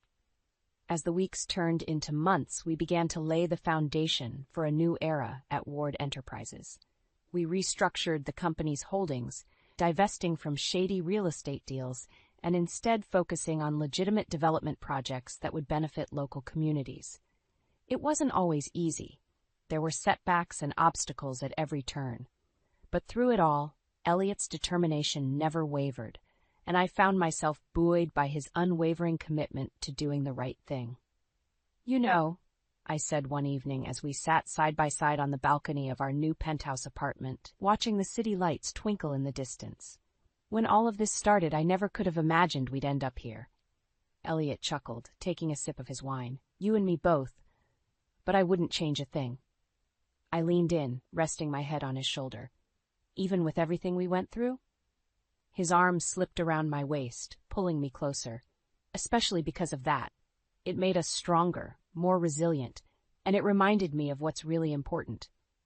As the sun dipped below the horizon, painting the sky in brilliant hues of orange and pink, I felt a profound sense of peace wash over me. The road ahead was sure to be filled with challenges and obstacles, but for the first time in a long time, I felt truly hopeful about the future. We had faced the echoes of deceit head-on, and in doing so, we had forged a new path, one built on integrity, resilience, and an unwavering commitment to justice. And as long as we walked that path together, I knew that no storm, no matter how fierce, could ever break us. I sighed deeply as I stepped into the dimly lit dining room, my heels clicking on the hardwood floor. The savory aroma of roasted chicken filled the air, but the atmosphere felt chillingly tense. Wesley sat at the head of the table, his eyes fixed on his plate, while Jenna, our teenage daughter, sat beside him, her gaze glued to her phone. "You're late again, Elena," Wesley remarked coldly, not even glancing in my direction. "We couldn't wait any longer." I bit my lip, fighting back the urge to snap at him. It was our anniversary, a special occasion that should have been filled with warmth and celebration. Instead, the room felt suffocatingly cold, like the love had been drained from our relationship. "I'm sorry," I said, my voice strained. "The meeting ran longer than expected. It was an important client, and I couldn't just walk out." Wesley scoffed, shaking his head in disgust. "Of course, work always comes first for you. Forget about your family's needs." Jenna remained silent, her thumbs tapping furiously on her phone screen, ignoring the tension brewing between her father and me. My heart sank, realizing that even my own daughter couldn't spare a glance in my direction. That's not fair, I protested, struggling to keep my composure. You know how hard I've been working to provide for us. Provide? Wesley sneered, his voice dripping with contempt. Or are you just using work as an excuse to escape your responsibilities as a wife and mother? His words stung like a physical blow, and I recoiled, feeling as though the air had been knocked out of my lungs. I opened my mouth to respond, but Jenna suddenly slammed her hands on the table, startling us both. Can you two stop fighting for once? She snapped, her eyes blazing with frustration. It's always the same thing every single night. With that, she pushed back her chair and stormed out of the dining room, leaving Wesley and me in an uncomfortable silence. I collapsed into the nearest chair, burying my face in my hands as the weight of the situation crushed down on me. Our anniversary, a day meant to celebrate our love and commitment, had been reduced to a bitter confrontation. Wesley's accusations echoed in my mind, each word a sharp barb that pierced my heart. Had I truly neglected my family in pursuit of my career? Or was Wesley simply lashing out, unable to accept my success? As the silence stretched on, I couldn't help but wonder if our marriage was beyond repair, a once-cherished bond now frayed and tattered, hanging by a mere thread. Over the next few weeks, I threw myself into trying to mend the fractures in our family. I cut back on my hours at the office, delegating more responsibilities to my team and leaving work earlier each day. Despite my efforts, the atmosphere at home remained icy and tense. "I'm home," I called out one evening as I stepped through the front door, hoping for a warm welcome. Instead, I was met with silence, save for the faint sounds of the TV drifting in from the living room. I found Jenna sprawled on the couch, her eyes glued to her phone as usual. "Hey, sweetheart," I said, forcing a smile. "How was your day?" She barely acknowledged my presence, offering a noncommittal shrug. "Whatever." My heart sank at her dismissive attitude, but I refused to give up. I was thinking we could order in tonight, just the two of us. Maybe catch up on that new show you've been raving about? Jenna's eyes narrowed, and she let out a derisive snort, as if you'd actually stick around long enough to watch anything with me. Her words stung, but before I could respond, Wesley emerged from the kitchen, his expression stern. "Leave her alone, Elena. Can't you see she's not in the mood for your pathetic attempts at bonding?" I recoiled, stung by his harsh words. "I'm just trying to connect with our daughter," I protested, struggling to keep my voice steady. "Well, you're doing a terrible job at it," Wesley sneered. "Just like you've been a terrible mother, always putting your career before your family." Tears pricked at the corners of my eyes as his accusation pierced my heart. I opened my mouth to defend myself, but Jenna cut me off. "He's right, you know," she said, her voice laced with venom. "You're never around, always working late or on some business trip.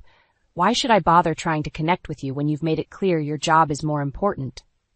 Her words felt like a physical blow, and I stumbled back, my vision blurring with unshed tears. Wesley placed a comforting hand on Jenna's shoulder, shooting me a triumphant glare. "See?" he said smugly. "Even your own daughter knows the truth. You've failed as a mother, Elena. Maybe it's time you accepted that and focused on what really matters to you, your precious career." With that, he turned and headed back towards the kitchen, leaving me standing there, utterly devastated. Jenna refused to meet my gaze, her attention already back on her phone. I retreated to the sanctuary of my bedroom, collapsing onto the bed as sobs racked my body. Their words echoed in my mind, each one a sharp dagger twisting deeper into my heart. Had I truly been so blind to the emotional neglect I'd inflicted on my own family? As the tears finally subsided, a steely resolve began to take root within me. I couldn't continue living like this, constantly belittled and denigrated by the people who were supposed to love me most. Something had to change. And if Wesley and Jenna couldn't see the sacrifices I'd made for our family, then perhaps it was time I made them open their eyes. The tension in our household continued to escalate, with each passing day feeling more suffocating than the last. One evening, as I was preparing dinner, I overheard Wesley's voice drifting in from the living room, his tone hushed and secretive. "Can't wait to see you again," he murmured into the phone. "This weekend, my place. Elena will be working late as usual, so we'll have the whole night to ourselves." My heart dropped into my stomach as the implications of his words sank in. Was he having an affair? The thought made me feel physically ill, and I nearly dropped the pan I was holding. Unable to ignore the burning suspicion any longer, I stormed into the living room, my face flushed with anger. "Who were you talking to?" I demanded, glaring at Wesley. He startled, nearly dropping his phone in surprise. "No one," he stammered, his eyes wide with alarm. "Just a business associate." "Don't lie to me," I hissed, my hands trembling with fury. "I heard what you said. You're seeing someone else, aren't you?" Wesley's expression hardened, and he let out a derisive snort. "And what if I am? It's not like you've been holding up your end of our vows lately." My mouth fell open in disbelief. "How dare you try to turn this around on me? I've been working my ass off to provide for this family." "Oh, spare me the martyr act," he sneered, his lips curling into a cruel sneer. "We both know your job has always been more important to you than your husband and daughter." "That's not true," I cried out, my voice cracking with emotion. "Everything I've done has been for you and Jenna." Wesley scoffed, shaking his head in disgust. "Keep telling yourself that, if it helps you sleep at night, but don't act so surprised or holier-than-thou when I find companionship elsewhere." His words cut deeper than any knife, and I felt my world crumbling around me. The man I had loved, the father of my child, was not only unfaithful but also cruel enough to twist the blame onto me. "You're a monster," I spat, my hands curling into fists at my sides. "How could you do this to our family?" "Our family," Wesley repeated with a mocking laugh. "What family? You've been absent for years, Elena, physically and emotionally. Don't act so surprised when the consequences of your actions finally catch up to you." With that, he turned and stormed out of the house, leaving me standing there in stunned silence. Tears streamed down my cheeks as the weight of his betrayal threatened to crush me. How had things spiraled so far out of control? What had happened to the man I had once loved, the man who had vowed to cherish and honor me? As the minutes ticked by, anger began to simmer within me, mingling with the heartache and despair. Wesley thought he could discard me so easily, cast me aside like a worthless burden. He was sorely mistaken. I may have been down, but I was far from out. If he wanted to wage war on our marriage, so be it. I would fight with every fiber of my being to protect what was left of my family, and make him pay for his transgressions. Our next anniversary rolled around, and despite the turmoil in our relationship, I couldn't bring myself to give up entirely. I decided to plan a surprise dinner at home, hoping that a romantic evening might rekindle the flames that had once burned so brightly between us. As Wesley left for work that morning, I got to work transforming our dining room into an intimate setting fit for a celebration. I dimmed the lights, scattered rose petals across the table, and even splurged on an expensive bottle of his favorite wine. Hours later, as the sun began to set, I put the finishing touches on the meal, Wesley's favorite dishes lovingly prepared from scratch. My heart fluttered with a mixture of hope and trepidation as I heard his car pull into the driveway. "Elena?" he called out as he stepped through the front door. "What's all this?" I emerged from the kitchen, forcing a warm smile onto my face. "Surprise! Happy anniversary, darling." His eyes widened as he took in the romantic setting, and for a brief moment I thought I saw a flicker of warmth in his gaze, but it was quickly extinguished, replaced by a cold sneer. "You've got to be kidding me," he scoffed, shaking his head in disbelief. "You really think some fancy dinner is going to make up for everything?" My heart sank as his words pierced through my fragile hope. "I just wanted to do something special for us," I said, struggling to keep my voice steady, "to remind us of the love we once shared." "Love?" He let out a derisive laugh. "What love, Elena? You killed any chance of that a long time ago when you chose your career over your family." I flinched as if he had struck me, tears stinging my eyes. "That's not fair," I protested weakly. "I've tried so hard to make things right." "Save it," he snapped, cutting me off with a dismissive wave of his hand. "I'm not interested in your excuses or your pathetic attempts at reconciliation." With that, he brushed past me, heading towards the kitchen. I followed close behind, my heart pounding with a sinking sense of dread. As he reached for a glass from the cabinet, something on the counter caught his eye. A stack of receipts I had carelessly left out. He snatched them up, his eyes narrowing as he scanned the details. "What's this?" he demanded, whirling to face me with an accusatory glare. "Expensive dinners? Hotel stays? Have you been squandering our money on some secret lover? What? No, I cried out, horrified by the implication. Those receipts are from my business trips, I swear. But Wesley wasn't listening. His face contorted with rage, and he hurled the receipts at me, the papers scattering at my feet like confetti. How dare you accuse me of being unfaithful when you've been sneaking around behind my back? He roared, his voice trembling with fury. You've ruined everything, Elena. Our marriage, our family, all because of your selfish ambition and lies. Tears streamed down my cheeks as I watched the man I had once loved unravel before my eyes, consumed by his own paranoia and anger. As he continued to hurl insults and accusations at me, I realized with a sinking feeling that our relationship might truly be beyond repair. Yet, even as my heart shattered into a million pieces, a tiny flicker of defiance began to burn within me. If Wesley was determined to destroy everything we had built, then I would make sure he paid the ultimate price. The aftermath of our disastrous anniversary dinner lingered like a dark cloud over our household. Wesley avoided me like the plague, barely acknowledging my presence unless it was to hurl another biting remark or accusation my way. One night, he stumbled through the front door well past midnight, reeking of alcohol and radiating a volatile anger that set me on edge. "Where have you been?" I demanded, my voice laced with a mixture of concern and frustration. Wesley fixed me with a venomous glare, his words slurring slightly. "Out. Not that it's any of your business anymore." I flinched at the venom in his tone, but pressed on. "Of course it's my business. We're still married, whether you like it or not." He let out a mirthless laugh, shaking his head in disgust. "Married? Please. Our marriage has been a sham for years, thanks to your selfish ambition." My heart clenched at his cruel words, but I refused to back down. "That's not fair, and you know it. I've sacrificed just as much for this family as you have." "Sacrificed?" He spat, his eyes narrowing into slits.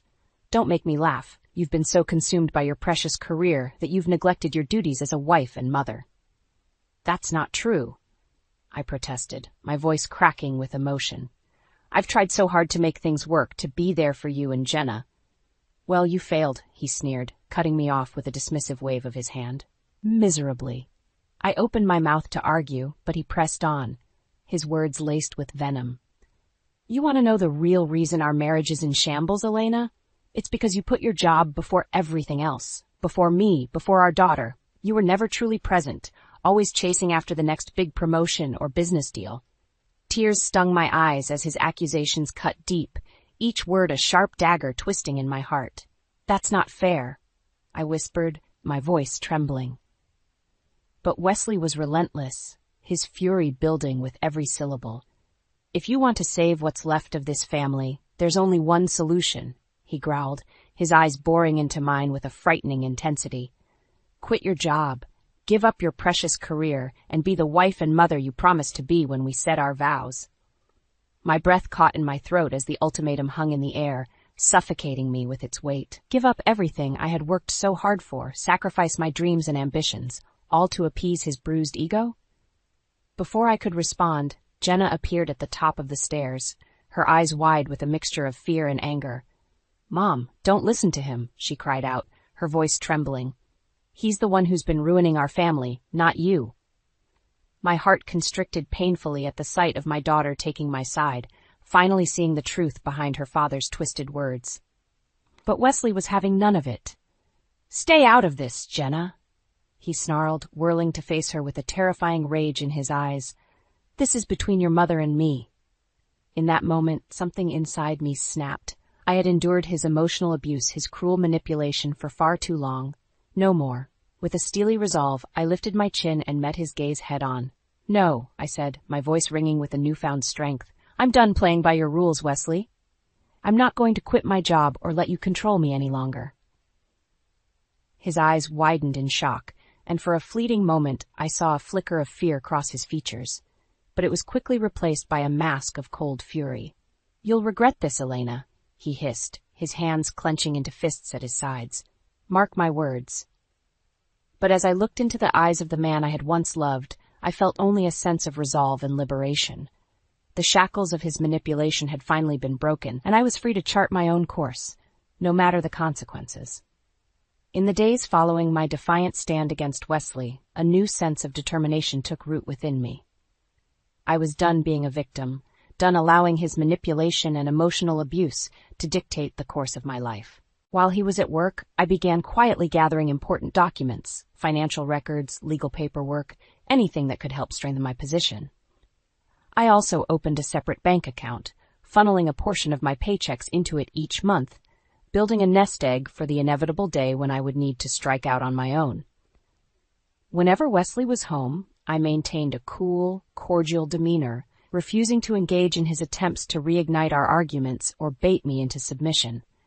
My newfound resolve only seemed to infuriate him more, his temper growing increasingly volatile with each passing week. One evening, as I was sorting through a stack of papers in the home office, Wesley barged in without warning, his face flushed with anger. "What are you up to in here?" he demanded, his eyes narrowing with suspicion. I met his gaze steadily, refusing to be intimidated. "Just going through some old files, trying to get organized," he scoffed, shaking his head in disbelief. "Don't give me that innocent act, Elena. I know you're planning something behind my back." "I have nothing to hide," I replied calmly, holding his gaze. Wesley's jaw clenched, and he took a menacing step forward. "Don't play dumb with me. I know you've been squirreling away money, probably planning to take off with some new boy toy you've been sneaking around with." My blood boiled at his baseless accusation, but I forced myself to remain composed. "That's absurd, and you know it. I would never cheat on you, no matter how strained our marriage has become." "Oh, really?" he sneered, his lip curling in contempt.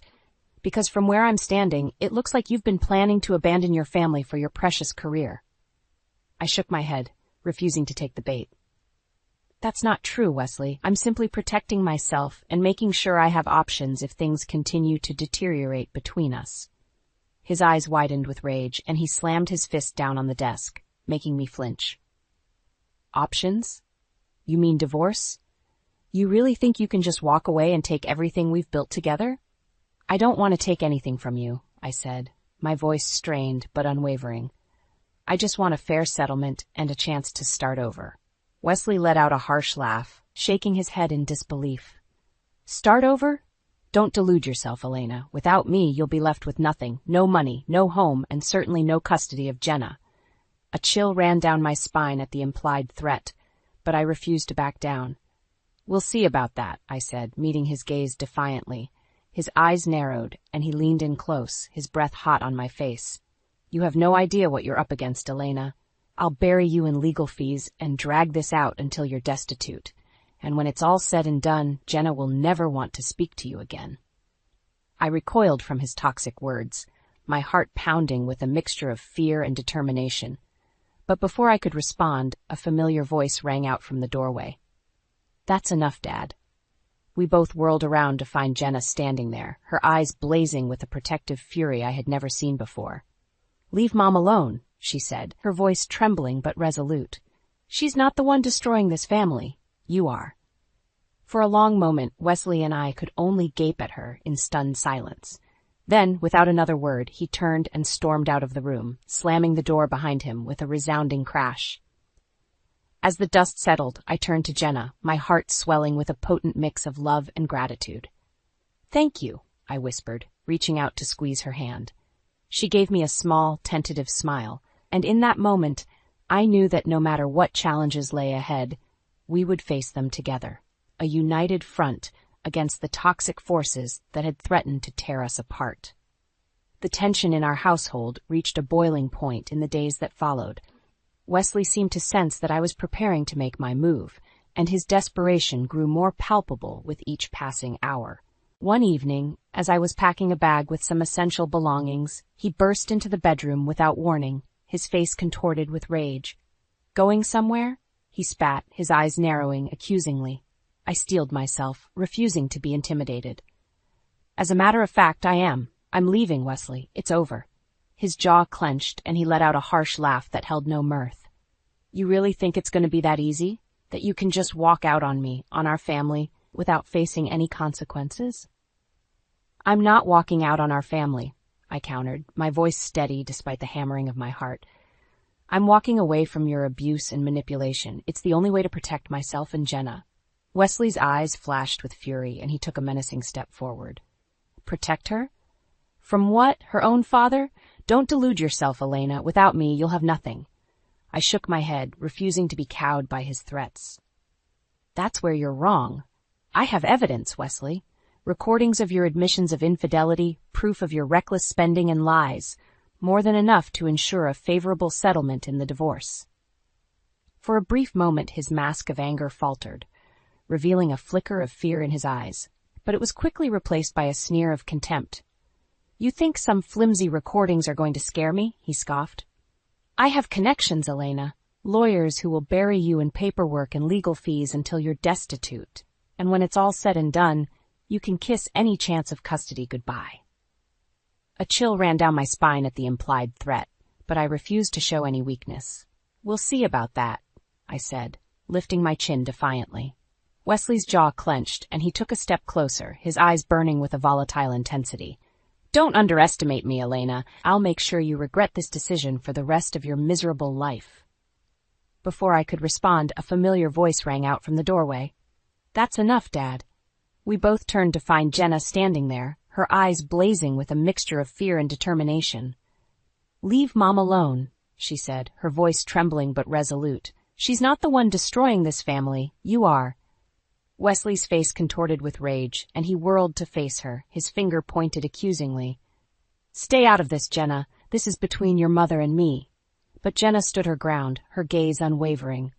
No, Dad, I'm not going to stand by and watch you terrorize her anymore. She's been more of a parent to me than you ever have. Her words seemed to deflate Wesley, and for a moment he looked utterly defeated. But then his expression hardened once more, and he turned back to me with a cruel sneer. Fine, he spat, his voice laced with venom. Have it your way, but don't think for a second that this is over. I'll make sure you pay for this betrayal, Elena, one way or another. With that, he stormed out of the room, slamming the door behind him with such force that the walls trembled.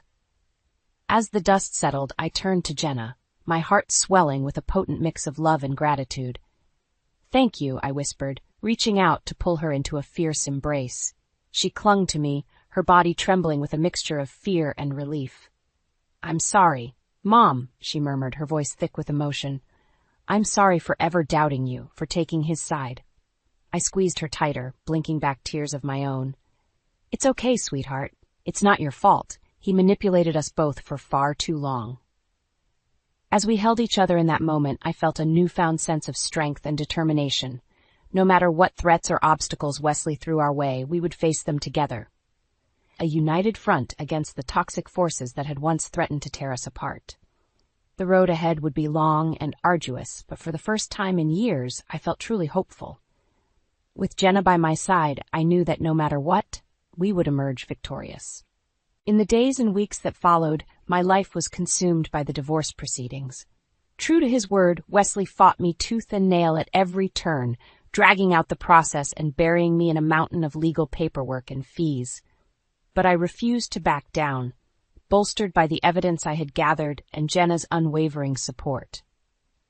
The recordings of Wesley's admissions, coupled with the proof of his infidelity and reckless spending, proved to be a formidable weapon in my arsenal. As the details of Wesley's transgressions came to light, his once pristine reputation began to unravel.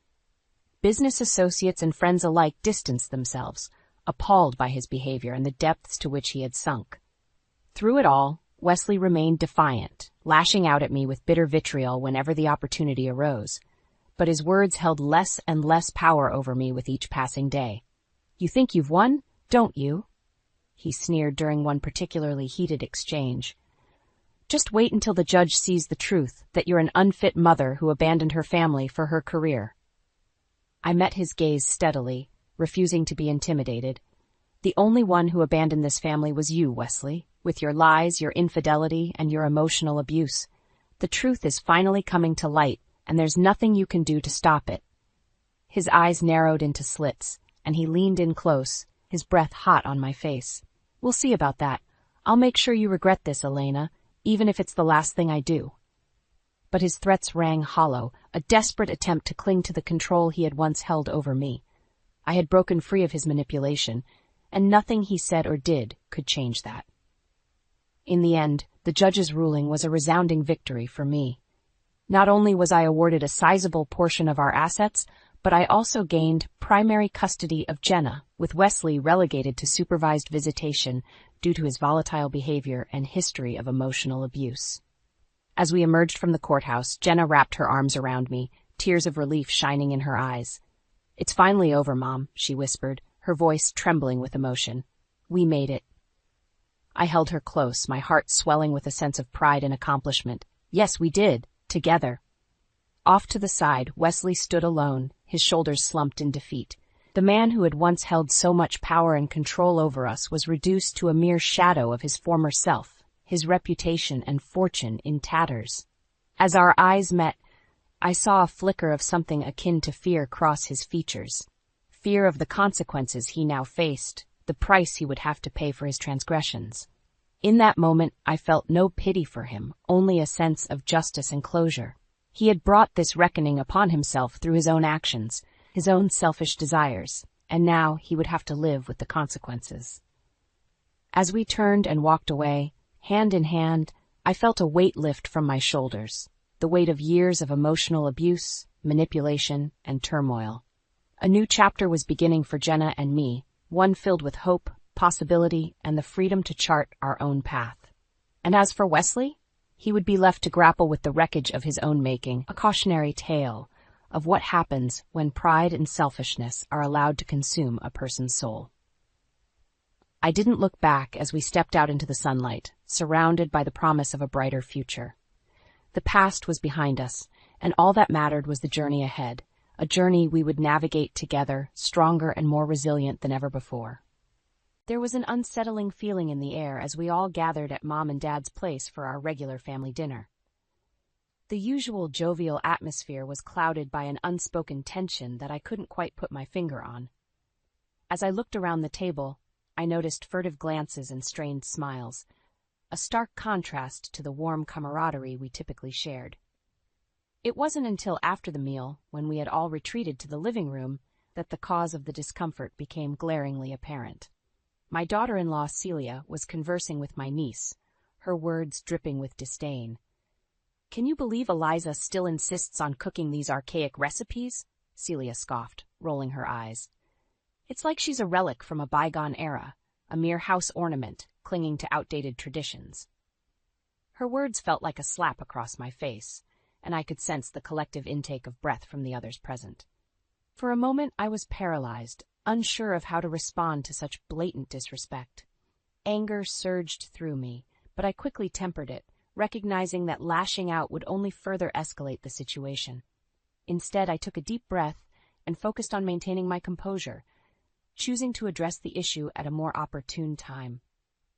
As the evening drew to a close and our guests began to depart, I found myself lingering in the kitchen, helping my husband Tom with the cleanup. His gentle touch on my arm drew my attention, and I met his concerned gaze.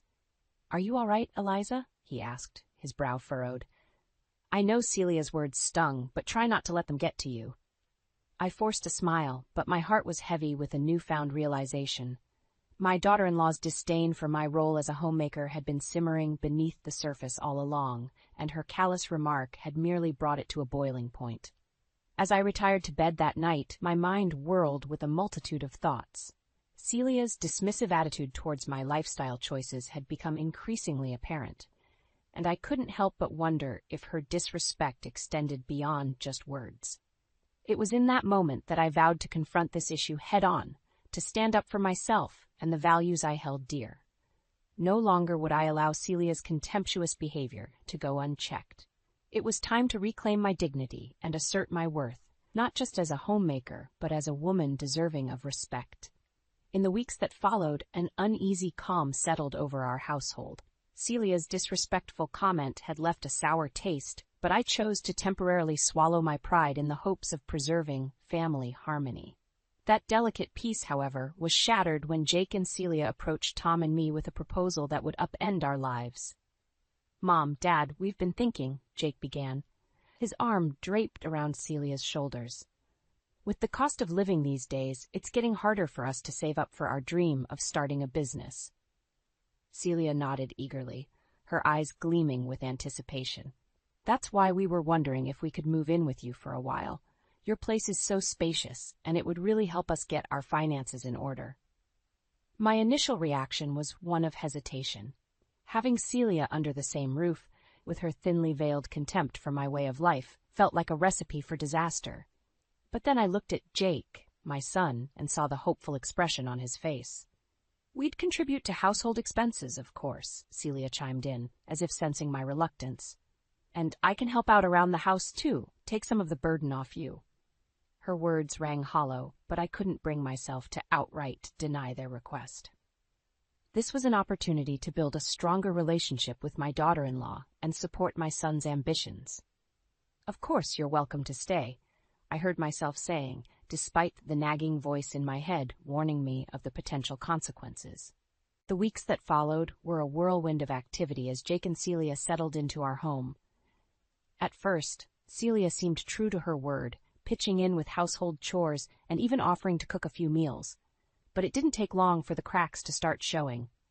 "Eliza, don't you think it's time to update these recipes?" Celia would comment, wrinkling her nose as I prepared a family favorite. "They're so outdated." Her criticisms extended beyond just my cooking, with frequent jabs at my cleaning methods and general homemaking abilities. "You really should consider hiring a professional cleaning service," she'd say, eyeing the spotless surfaces with disdain. "It's the modern way, you know." Her ingratitude and sense of entitlement only seemed to grow, casting a dark cloud over our once peaceful abode. "Don't let her get to you," Tom would murmur, his hand resting comfortingly on my shoulder as we lay in bed at night. "She's just young and doesn't understand." But his words did little to soothe the growing resentment I felt towards Celia. Her constant belittling of my way of life was grating on my nerves, and I found myself retreating into a shell of silence, biting my tongue to avoid unleashing the torrent of frustration bubbling beneath the surface. It was during one of these tense moments, as I was sorting through the household finances, that I made a startling discovery. Funds that should have been allocated for shared expenses were missing, and upon closer inspection, I realized the money had been diverted into Celia's personal account. Confronting her that evening, I was met with a dismissive wave of her hand and a scoff. "It's just a little something for myself," she sneered, her eyes narrowing. "You wouldn't understand being an obsolete relic and all." Her words stung like a slap across the face, but in that moment, something shifted within me. No longer would I tolerate her disrespect and blatant disregard for our generosity. As I retreated to the sanctuary of my bedroom, a steely resolve took root. It was time to take action, to protect not only my dignity but the very home that Celia seemed intent on undermining. Living under the same roof as Celia was like walking on eggshells. Her disrespect and entitlement seemed to know no bounds, creating a constant undercurrent of tension that permeated every aspect of our daily lives. It was the little things that gnawed at me the most. The way she would wrinkle her nose at the homemade meals I spent hours preparing, dismissing them as outdated. The disdainful glances she cast at the meticulously clean surfaces, suggesting we hire professional help. "Don't you think it's time to update your cleaning routine, Eliza?" she would say, her voice dripping with condescension. "These old-fashioned methods are so inefficient." It took every ounce of self-control to bite my tongue and not lash out in response. Tom, bless his heart, tried his best to diffuse the situations, reminding me that Celia was young and simply didn't understand the value of tradition. But her disrespect wasn't limited to my homemaking abilities. She seemed to take pleasure in undermining my authority in my own home, constantly challenging my decisions and belittling my contributions to the household. "Really, Eliza, do you truly believe you have the right to dictate how we spend our money?" she scoffed one evening, her eyes narrowing as I questioned her recent lavish purchases. "You're just a housewife with no real understanding of financial matters." Her words cut deep, and I could feel the anger bubbling within me like a volcano threatening to erupt, but I remained steadfast in my resolve, determined not to stoop to her level and engage in petty arguments. It was during one of these tense moments that the final straw came crashing down. As I was preparing dinner, Celia sauntered into the kitchen, her face twisted into a sneer. "Honestly, Eliza, when are you going to learn that your outdated cooking methods are holding us back?" she said, her voice laced with venom. "We're a modern family now, and it's time you embraced that fact." Something inside me snapped. I slammed the knife down on the cutting board, causing Celia to jump back in surprise. "Enough," I growled, my voice trembling with fury. "This is my home, and I will not stand for your constant disrespect any longer." Celia's eyes widened, and for a fleeting moment, I saw a flicker of fear cross her features. But it was quickly replaced by her trademark sneer. "Your home?" she spat back. "Don't delude yourself, Eliza. This is Jake's home, and by extension mine. You're just a relic clinging to a bygone era, desperately trying to retain some semblance of relevance." Her words felt like a physical blow, and I stumbled back, clutching the counter for support. In that moment, I realized that no matter how hard I tried, Celia would never respect me or the life I had built. As she turned on her heel and strutted out of the kitchen, a cold determination settled over me. If she wanted to play dirty, then so be it. I would no longer be the meek, submissive target of her scorn. From that moment on, I vowed to document every insult, every disrespectful comment, and every instance of financial mismanagement. Celia had declared war, and I intended to fight back with everything I had. Over the following weeks, I diligently documented every instance of Celia's disrespectful behavior and financial misdeeds. A thick folder slowly accumulated, filled with irrefutable evidence of her lies, insults, and blatant disregard for our generosity. One evening, as I was updating the records, Tom walked into the study, his brow furrowed with concern. "Eliza, what's going on?" he asked, gesturing to the pile of papers scattered across the desk. "You've been spending so much time in here lately, and I can't help but feel like you're keeping something from me." I took a deep breath, weighing my options. Tom had always been a pillar of support, but I feared involving him might only escalate the already volatile situation with Celia. "It's nothing to worry about," I said, forcing a reassuring smile. "I'm just keeping track of some things, that's all." Tom's gaze narrowed, and I could see the skepticism in his eyes. But before he could press further, the sound of raised voices drifted in from the living room, shattering the tense silence. "What do you mean you took money from the household account?" Jake's voice boomed, thick with anger. "That's not your money to spend, Celia." Celia's shrill response was almost indecipherable, but I caught the gist of her defense. "It's just a little something for myself, Jake. You know how expensive those new boots I wanted were." My heart sank as I realized she had been caught pilfering funds again, using the money meant for shared expenses to indulge her own selfish desires. Tom and I exchanged a knowing glance, and without a word, we made our way to the living room, where Jake and Celia were engaged in a heated argument. "You can't just take money whenever you feel like it, Celia," Jake shouted, his face flushed with anger. "That's not how it works." Celia's eyes narrowed as she caught sight of us, and a twisted smile crept across her lips. "Oh, look who decided to join us," she sneered, her gaze boring into me with undisguised contempt. "The obsolete relic herself, no doubt here to lecture me on the virtues of frugality and tradition." I felt my fists clench involuntarily, but I willed myself to remain calm. This was the perfect opportunity to confront her, to expose her selfish and manipulative behavior once and for all. "Jake," I said, my voice steady despite the storm of emotions raging within me. "This isn't the first time Celia has taken money without our knowledge. I've been documenting her actions, and I have proof of her repeated financial mismanagement and disrespect towards us." Celia's eyes widened in disbelief, and she opened her mouth to protest, but I held up a hand to silence her. "Don't bother denying it, Celia," I said, my tone firm. "I have everything documented right here." I retrieved the thick folder from the study and placed it on the coffee table, the weight of its contents a damning testament to Celia's deceit. Jake's gaze shifted between us, confusion and hurt etched into his features. "Is this true, Celia?" he asked, his voice trembling with barely contained emotion. For a moment I thought Celia might try to lie her way out of it, but as she met my unwavering stare, she seemed to deflate, her shoulders slumping in defeat. "Fine," she spat, her lips curled into a sneer. "I took the money." But can you blame me? Living with an obsolete relic like her is suffocating. I needed a little something to make this situation bearable. The venom in her words was palpable, and I felt a chill run down my spine. But beneath the hurt and anger, a newfound sense of determination took root.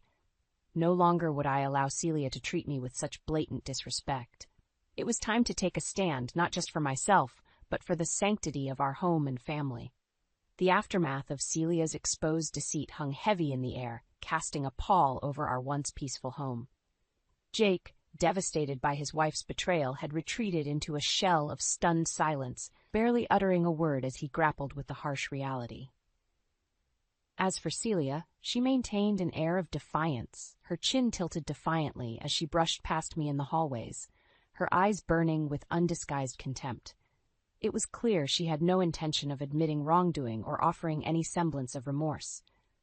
In the midst of this turmoil, Tom and I tried our best to carry on with a sense of normalcy, determined not to let Celia's actions disrupt our lives any further. But the strain was palpable, like a taut wire threatening to snap at any moment. It was during one of our weekly family dinners, an event that had once been a cherished tradition, that the fragile truce finally shattered. Jake had invited a few potential investors to discuss his and Celia's business plans, and the mood was tense as we all gathered around the table. As the meal progressed, I couldn't help but overhear snippets of Celia's hushed conversation with one of the guests, her voice dripping with smug confidence. "Once we secure the funding, the first order of business will be to get this place in my name," she said, her eyes flicking dismissively in my direction. "Can't have the dead weight holding us back, if you know what I mean." My heart plummeted as the full weight of her words sank in. Not only had she shown a blatant disregard for our generosity, but she was actively plotting to strip me of the very home I had dedicated my life to building. In that moment, a cold fury coursed through my veins, banishing any lingering doubts I may have harbored. Celia's actions had crossed a line, and I knew I had to take decisive action to protect not only myself, but the sanctity of our family. As the dinner drew to a close and our guests began to filter out, I pulled Jake aside, my hand gripping his arm with a steel-like resolve. "We need to talk," I said, my voice low but firm. "In private." Jake's brow furrowed with concern, but he nodded wordlessly, following me into the study where I had amassed my damning dossier on Celia's transgressions. "I overheard Celia tonight," I began, my words measured and precise. "She's planning to try and put this house in her name once they secure funding for their business." Jake's eyes widened, and I could see the flicker of hurt and betrayal flashing across his features. "But why?" he asked, his voice tinged with disbelief. "This is our family home, our legacy." I let out a weary sigh, steeling myself for what was to come. "Jake, I'm afraid your wife has shown a complete lack of respect for us and the life we've built here," I said, gesturing to the thick folder on the desk. "I've documented everything, the insults, the lies, the financial misdeeds. It's all here, in black and white." As Jake leafed through the pages, his expression morphing from shock to anger, and finally resignation, I knew there was no turning back. The battle lines had been drawn, and I was prepared to fight with every fiber of my being. "I'm sorry, son," I said, my voice softening ever so slightly, "but I cannot stand by and let Celia tear this family apart. It's time we put a stop to her schemes, once and for all." Jake's gaze met mine, and in that moment I saw a glimmer of understanding, a shared resolve to protect what was ours, no matter the cost. With a wordless nod, we set to work, meticulously crafting our strategy. Celia may have thought she held all the cards, but she was sorely mistaken. I was done playing the meek, submissive victim. This was war, and I intended to emerge victorious, no matter what it took. With each passing day, the tension in our household grew thicker, like a suffocating fog that threatened to choke us all. Celia remained defiant, her smug smirks and dismissive glances a constant reminder of her utter lack of remorse. But beneath her arrogant exterior, I could sense a flicker of unease. She knew I had uncovered her web of deceit, and the walls were closing in around her. For my part, I maintained an aura of calm collectedness, going about my daily routines with the same diligence as always. But behind closed doors, a fierce determination burned within me. Night after night, I pored over the evidence I had meticulously gathered, cross-referencing dates, compiling financial records, and building an airtight case against Celia's misdeeds. It was during one of these late-night sessions that Tom found me, my eyes bleary from hours of scrutinizing bank statements. "Eliza, you need to rest," he said gently, his hand resting on my shoulder. "You're running yourself ragged." I shook my head, my gaze unwavering. "I can't stop now, Tom, not until I've ensured that Celia can never hurt this family again." Tom's brow furrowed with concern, but he didn't press the issue. He knew better than anyone the depths of my resolve when it came to protecting those I loved. In the ensuing days, I took further steps to fortify my position. Consulting with a trusted lawyer, I laid out the evidence, ensuring that every detail was airtight and legally sound. "You have a strong case," the lawyer had said, her eyes scanning the documents with an air of grim satisfaction. "With proof of financial misconduct and verbal abuse, you could potentially pursue legal action against your daughter-in-law." The thought of dragging our family's dirty laundry through the courts was far from appealing, but I knew I had to keep all options open. Celia had proven herself to be a formidable adversary, and I couldn't afford to leave any stone unturned. Throughout it all, Jake remained a steadfast ally, his eyes growing harder with each new revelation of Celia's duplicity. It was as if the rose-tinted glasses had finally been shattered, revealing the ugly truth he had been blind to for far too long. "I'm sorry, Mom," he said one evening, his voice heavy with remorse. "I should have seen through her lies sooner." I reached out and gave his hand a gentle squeeze. "None of this is your fault, Jake. Celia is a master manipulator, but we're going to stop her once and for all." As the weeks ticked by, I could feel the weight of anticipation pressing down on me. Celia's schemes were unraveling, and it was only a matter of time before the final confrontation. And when that moment arrived, I would be ready. With a steely resolve, I continued to gather my ammunition, every insult, every financial discrepancy meticulously catalogued and laid bare. Celia may have thought she could steamroll her way through our lives, but she had underestimated the quiet strength that lay beneath my gentle exterior. I was a mother, a homemaker, and a protector of all that I held dear, and I would stop at nothing to defend my family, my home, and my honor. The battle lines had been drawn, and the stage was set for the ultimate showdown.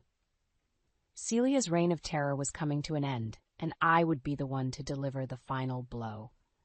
The tension in our household had reached a fever pitch, the air thick with unspoken accusations and barely contained animosity. Celia, for her part, maintained an air of defiance, her smug smirks and dismissive glances a constant reminder of her utter lack of remorse. But I knew her bravado was nothing more than a facade, a flimsy mask to conceal the cracks that were rapidly spreading beneath the surface. She could sense the walls closing in, and her desperation was palpable. It was during a large family gathering, one of those rare occasions where the entire clan had assembled, that the final confrontation unfolded. As guests mingled and laughter filled the air, I caught sight of Celia huddled in a corner, her expression one of barely concealed contempt as she surveyed the festivities. Taking a deep breath, I steeled my resolve and approached her, the weight of the evidence I had gathered feeling like a lead weight in my hands. "Celia," I said, my voice low but firm, "we need to talk." Her eyes narrowed, and for a moment I thought she might refuse. But something in my unwavering gaze must have given her pause, because she nodded curtly and followed me into a nearby study, away from prying eyes and ears. Once the door was closed, I wasted no time in laying out the damning evidence before her. "Financial records, witness statements, recordings of your own words," I said, gesturing to the stack of documents. "It's all here, Celia. Irrefutable proof of your deceit, your disrespect, and your blatant disregard for our family." Celia's lips curled into a sneer, but I could see the flicker of fear in her eyes as she leafed through the pages, her hands trembling ever so slightly. "So what?" she spat, her voice dripping with contempt. "You think a pile of papers is going to change anything?" I leveled my gaze at her, my resolve unwavering. "This isn't just about papers, Celia. This is about the damage you've inflicted on our family, the trust you've shattered, and the disrespect you've shown to our home and our way of life." Celia opened her mouth to protest, but I held up a hand, silencing her. "Don't bother denying it," I said, my voice hardening.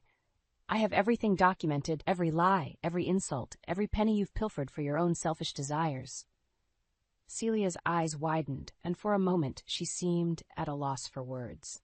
But her shock quickly gave way to anger, her face flushing a deep crimson. "How dare you?" she hissed, her voice trembling with fury. "You think you can just waltz in here and accuse me like some kind of sanctimonious matriarch?" I held my ground, unflinching in the face of her rage. "I'm not accusing you, Celia," I said, my tone firm but measured. "I'm simply presenting the facts, the undeniable truth that you've been so desperate to conceal." Celia's lips parted, no doubt to unleash another torrent of venom. But before she could speak, the study door swung open, and Jake stepped inside, his expression a mix of hurt and anger. "Is it true, Celia?" he asked, his voice barely above a whisper. "Did you really do all of these things?"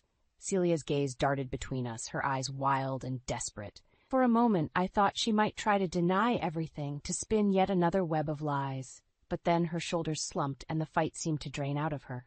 "Yes," she mumbled, her voice barely audible. "It's all true." The silence that followed was deafening, a heavy pall settling over the room as the weight of her admission sank in. Jake's face crumpled, his features etched with a pain that cut me to the core. Without a word, he turned and left the room, the sound of his retreating footsteps echoing like a death knell. Celia and I were left alone, the air thick with tension and unspoken recriminations. "I hope you're happy now," she spat, her voice laced with venom. "You've destroyed everything." But as I looked at her, I felt no sense of triumph or satisfaction. Instead, a strange sense of pity washed over me, for this woman who had allowed her own greed and entitlement to blind her to the true meaning of family. "No, Celia," I said, my voice heavy with resignation. "You did this to yourself, and now you have to face the consequences." With those words, I turned and left the study, leaving Celia to grapple with the ruins of her own making. The battle had been won, but at what cost? As I rejoined the festivities, I couldn't help but feel a sense of hollowness, a realization that no amount of vindication could undo the damage that had been done. But as I caught sight of Jake, his eyes red-rimmed and haunted, I knew that this was just the beginning. The road to healing would be long and arduous, but we would walk it together, as a family. And this time, there would be no room for deceit or disrespect. This time, we would rebuild our home on a foundation of truth, love, and unwavering strength. In the aftermath of Celia's explosive exposure, our once peaceful home became a battleground of raw emotions. The air was thick with tension, each hushed conversation and furtive glance a painful reminder of the trust that had been shattered. Jake retreated into a shell of stunned silence, his eyes haunted by the weight of his wife's betrayal. He would spend hours locked away in his room, emerging only for brief, wordless encounters before retreating once more into his self-imposed exile. As for Celia, she maintained a defiant front, her chin tilted defiantly as she packed her belongings. But beneath her bravado, I could sense the flicker of shame and regret, a silent acknowledgement of the devastation she had wrought. "I hope you're happy now," she spat as she brushed past me in the hallway, her eyes burning with undisguised contempt. But the truth was, I felt no sense of satisfaction or triumph. Instead, a hollow ache settled in the pit of my stomach, a realization that no amount of vindication could undo the damage that had been done. In the days that followed, Celia's departure left a gaping void in our household. The weight of her absence hung heavy, a constant reminder of the fractured bonds that had once held us together. It was during one of these somber evenings, as Tom and I sat in the dimly lit living room, that the silence was finally broken. "I'm sorry, Mom," Jake's voice drifted in from the doorway, thick with emotion. "I should have seen through her lies sooner." My heart ached at the sight of my son, his shoulders slumped with the weight of his guilt and hurt. Without hesitation, I rose from my seat and enveloped him in a tight embrace, my fingers gently stroking his hair as he let out a shuddering breath. "None of this is your fault, Jake," I murmured, my voice steady despite the torrent of emotions swirling within me. "Celia was a master manipulator, and she preyed on your trust and love." Jake nodded wordlessly, his face buried in the crook of my neck. In that moment, I felt a renewed sense of purpose, a steely determination to guide my son through this storm and help him rebuild the ruins of his shattered dreams. The days that followed were a constant exercise in patience and perseverance. Jake's wounds ran deep, and the road to healing was paved with setbacks and emotional outbursts. But through it all, Tom and I remained steadfast pillars of support, offering unwavering love and understanding. Slowly, almost imperceptibly, the shadows began to lift. Jake's smiles grew more frequent, his laughter echoing through the halls like a long-forgotten melody. He began to embrace his passions once more, pouring his energy into his work and rekindling the dreams that Celia had so callously trampled. As for me, a profound shift had taken place within. The battle with Celia had tested the depths of my strength and resilience, forcing me to confront the harsh realities of a world that often dismissed and devalued the role of a homemaker. But in the end, it was that very role that had proven to be my greatest asset, the bedrock upon which I had built a fortress of unwavering love and devotion to my family. As I watched Jake blossom once more, his confidence and zest for life reignited, I felt a sense of pride and validation that transcended any societal judgment or outdated notion of what it meant to be a woman. I was a mother, a protector, and a warrior in my own right. And through the fires of adversity, I had emerged stronger, more resolute in my conviction that the true measure of a person lay not in their career or societal status, but in the depth of their love and the strength of their character. The road ahead was uncertain, but one thing was abundantly clear. Our family had been forged anew, tempered by the flames of hardship and bound by an unbreakable bond of love, respect, and resilience.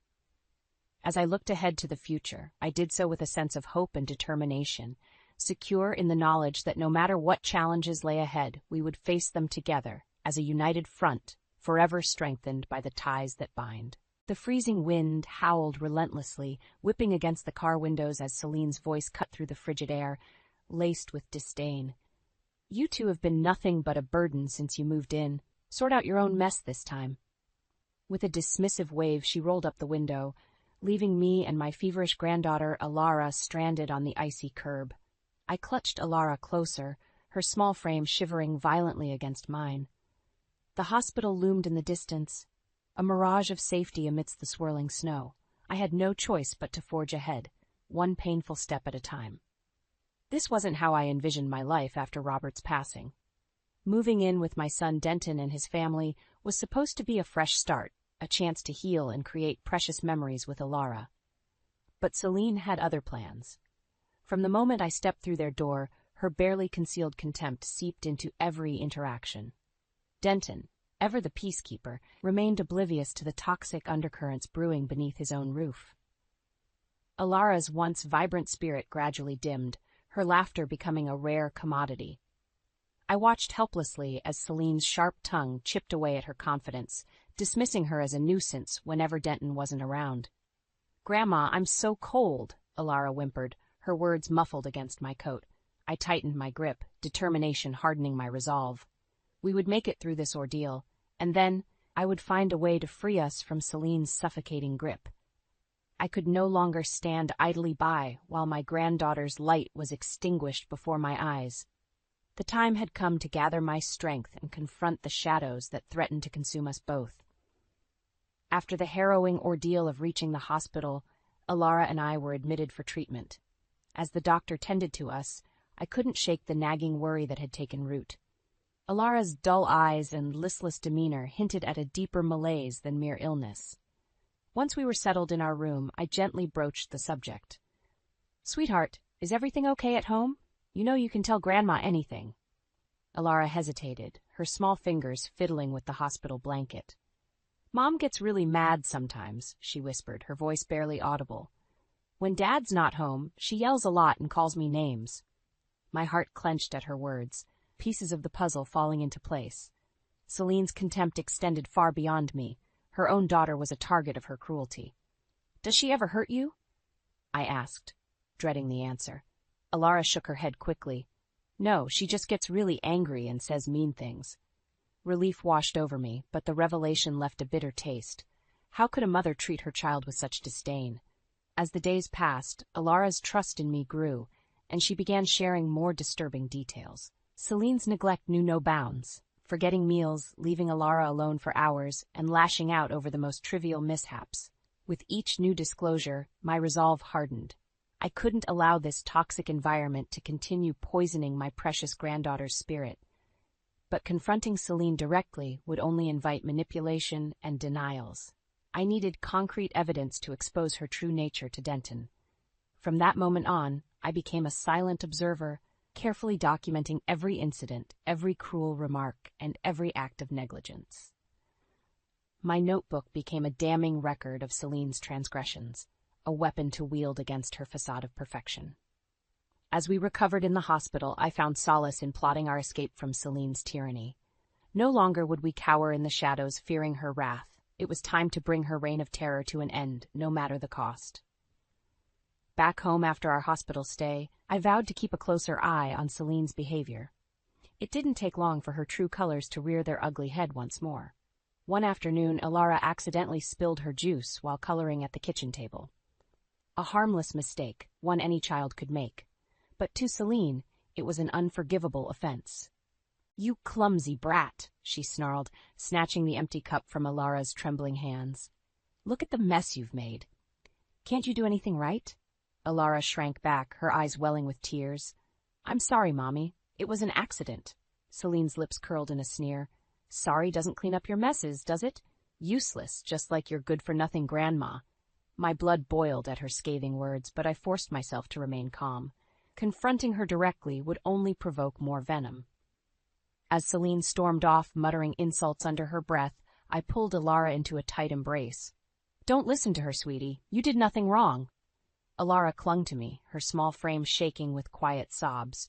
It tore me apart to see her light dimming further with each verbal assault. From that day on, I became Celine's silent shadow, discreetly documenting her every outburst and cruelty. My notebook filled with damning accounts of her neglect and emotional abuse, building an airtight case against her. Meanwhile, I shielded Alara as best I could, offering comfort and reassurance whenever Celine's wrath struck. Our bond grew stronger with each shared confidence, a fortress against the storm raging around us. Celine, oblivious to my clandestine efforts, continued her reign of terror unchecked. But with each passing day, my determination solidified. I would not allow this venomous woman to break my granddaughter's spirit any longer.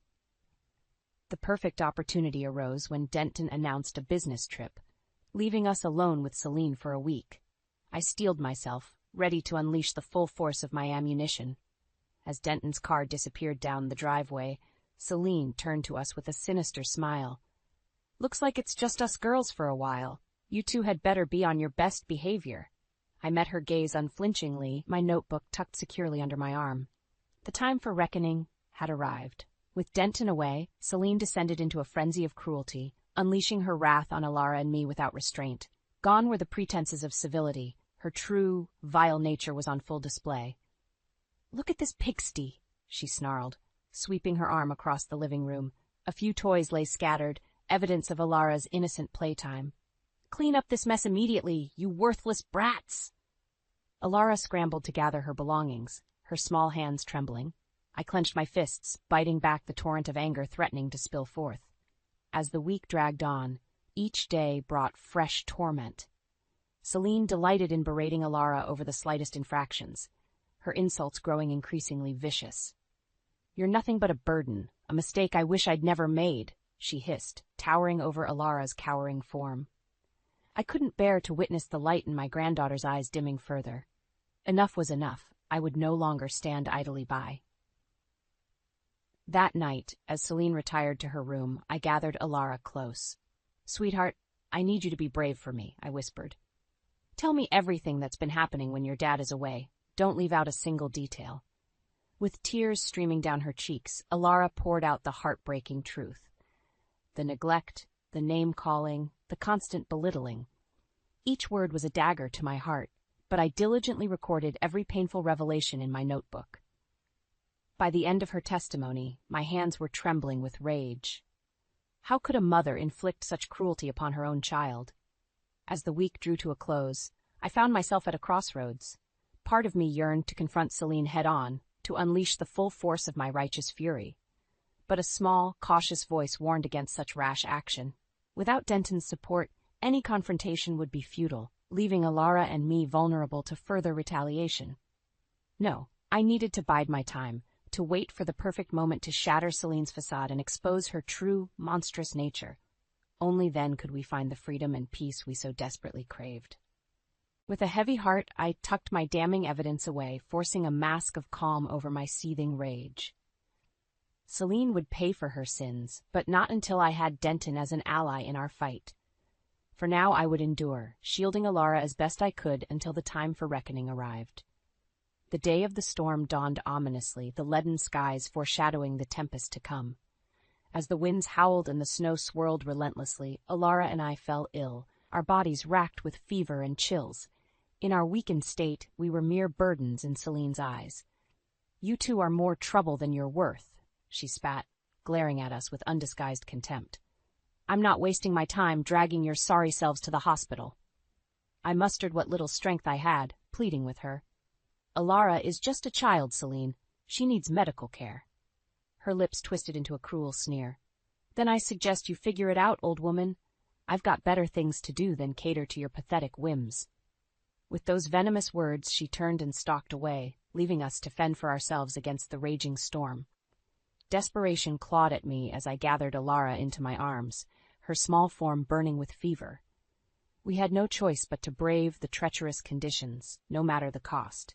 Each step was an agonizing battle, the wind and snow conspiring to impede our progress. Alara whimpered softly, her grip on me growing weaker with every grueling minute that passed. By the time we finally stumbled through the hospital doors, we were both on the verge of collapse. Nurses rushed to our aid, whisking us away for urgent treatment. As I lay in the sterile hospital bed, my thoughts churned with a potent mixture of fear and fury. Celine's callous actions had nearly cost us our lives, all because of her twisted need to assert dominance and control. In that moment, any lingering doubts evaporated. I could no longer sit idly by, allowing her toxicity to poison our lives. It was time to take a stand, to break free from her tyrannical grip once and for all. With grim determination, I retrieved my notebook from my bag, flipping through the damning pages. Every cruel word, every act of neglect, meticulously documented and ready to be unleashed. Celine's reign of terror would end, even if I had to burn her twisted world to the ground. I would not rest until Alara and I were free from her insidious clutches, free to breathe the sweet air of liberation. As I clutched the notebook to my chest, a newfound resolve coursed through my veins. The battle lines were drawn, and I would emerge victorious, no matter the cost. The hospital became our sanctuary, a reprieve from Celine's poisonous grip. As Alara and I slowly regained our strength, I knew this temporary peace wouldn't last. It was time to strike back and reclaim our lives. Seizing a rare moment alone, I dialed Denton's number with trembling fingers. He answered on the third ring, his voice laced with concern. "Mom, is everything okay?" I took a steadying breath, steeling my resolve. "No, Denton, everything is not okay. We need to talk, in person, as soon as you return." A pause, then. "What's going on? Has Celine done something?" The dam of pent-up frustration burst open. "That woman you call a wife is a monster, Denton. She's been emotionally abusing Alara and me for months, and this latest incident nearly cost us our lives." There was a sharp intake of breath on the other end. "Mom, those are heavy accusations. Celine can be difficult at times, but surely you're exaggerating." "I'm not exaggerating anything," I snapped. "I have documented proof of her cruelty, her neglect, her vicious behavior. Open your eyes, son, before it's too late." An uneasy silence stretched between us, punctuated by Denton's ragged breaths. Finally he spoke, his voice strained. "All right, Mom, I'll be home in 2 days. We'll discuss this then." As I ended the call, a weight lifted from my shoulders. The wheels were in motion. Soon, Celine's twisted web of lies would unravel, and the truth would be laid bare. Over the next 2 days, I pored over my notebook, reviewing each damning entry with a critical eye. Every detail had to be razor-sharp, leaving no room for doubt or manipulation. I also took the time to bolster Alara's courage, reminding her of the importance of speaking up and telling her father the unvarnished truth. No more fear, no more hiding. It was time to confront the shadows head-on. When Denton finally arrived at the hospital, his face was drawn and haggard. I wasted no time with pleasantries, thrusting my notebook into his hands. "Read it," I commanded. "Every page, every word. Then, we'll talk. As he pored over the meticulously detailed accounts, his expression morphed from skepticism to horror. Alara's soft voice filled the tense silence, recounting the torment she had endured at her mother's hands. By the time she finished, Denton's eyes were filled with unshed tears. He raised a trembling hand, silencing my impending tirade. "Enough," he rasped. "I've heard enough. How could I have been so blind?" In that moment, I knew we had won. Celine's twisted facade had finally shattered, leaving her naked and exposed before the harsh light of truth. As Denton pulled us into a fierce embrace, I allowed myself a small, grim smile. The battle had been arduous, but we had emerged victorious. Celine's reign of terror was over, and a new dawn beckoned on the horizon. The air was thick with tension as Denton confronted Celine, my damning notebook clutched in his white-knuckled grip. Alara and I watched from the sidelines, a united front against the storm about to be unleashed. "How could you, Celine?" Denton's voice was laced with barely contained fury. "My own daughter, my own mother. How could you treat them with such cruelty?" Celine's eyes widened in mock innocence, her lips curving in sickly sweet smile. "Darling, whatever are you talking about? Those two are nothing but a pair of hysterical liars trying to turn you against me." I felt Alara tense beside me, no doubt bracing for another onslaught of venom from her mother's forked tongue. But Denton was having none of it. "Save it," he spat, thrusting the notebook towards her. "I've seen the proof with my own eyes.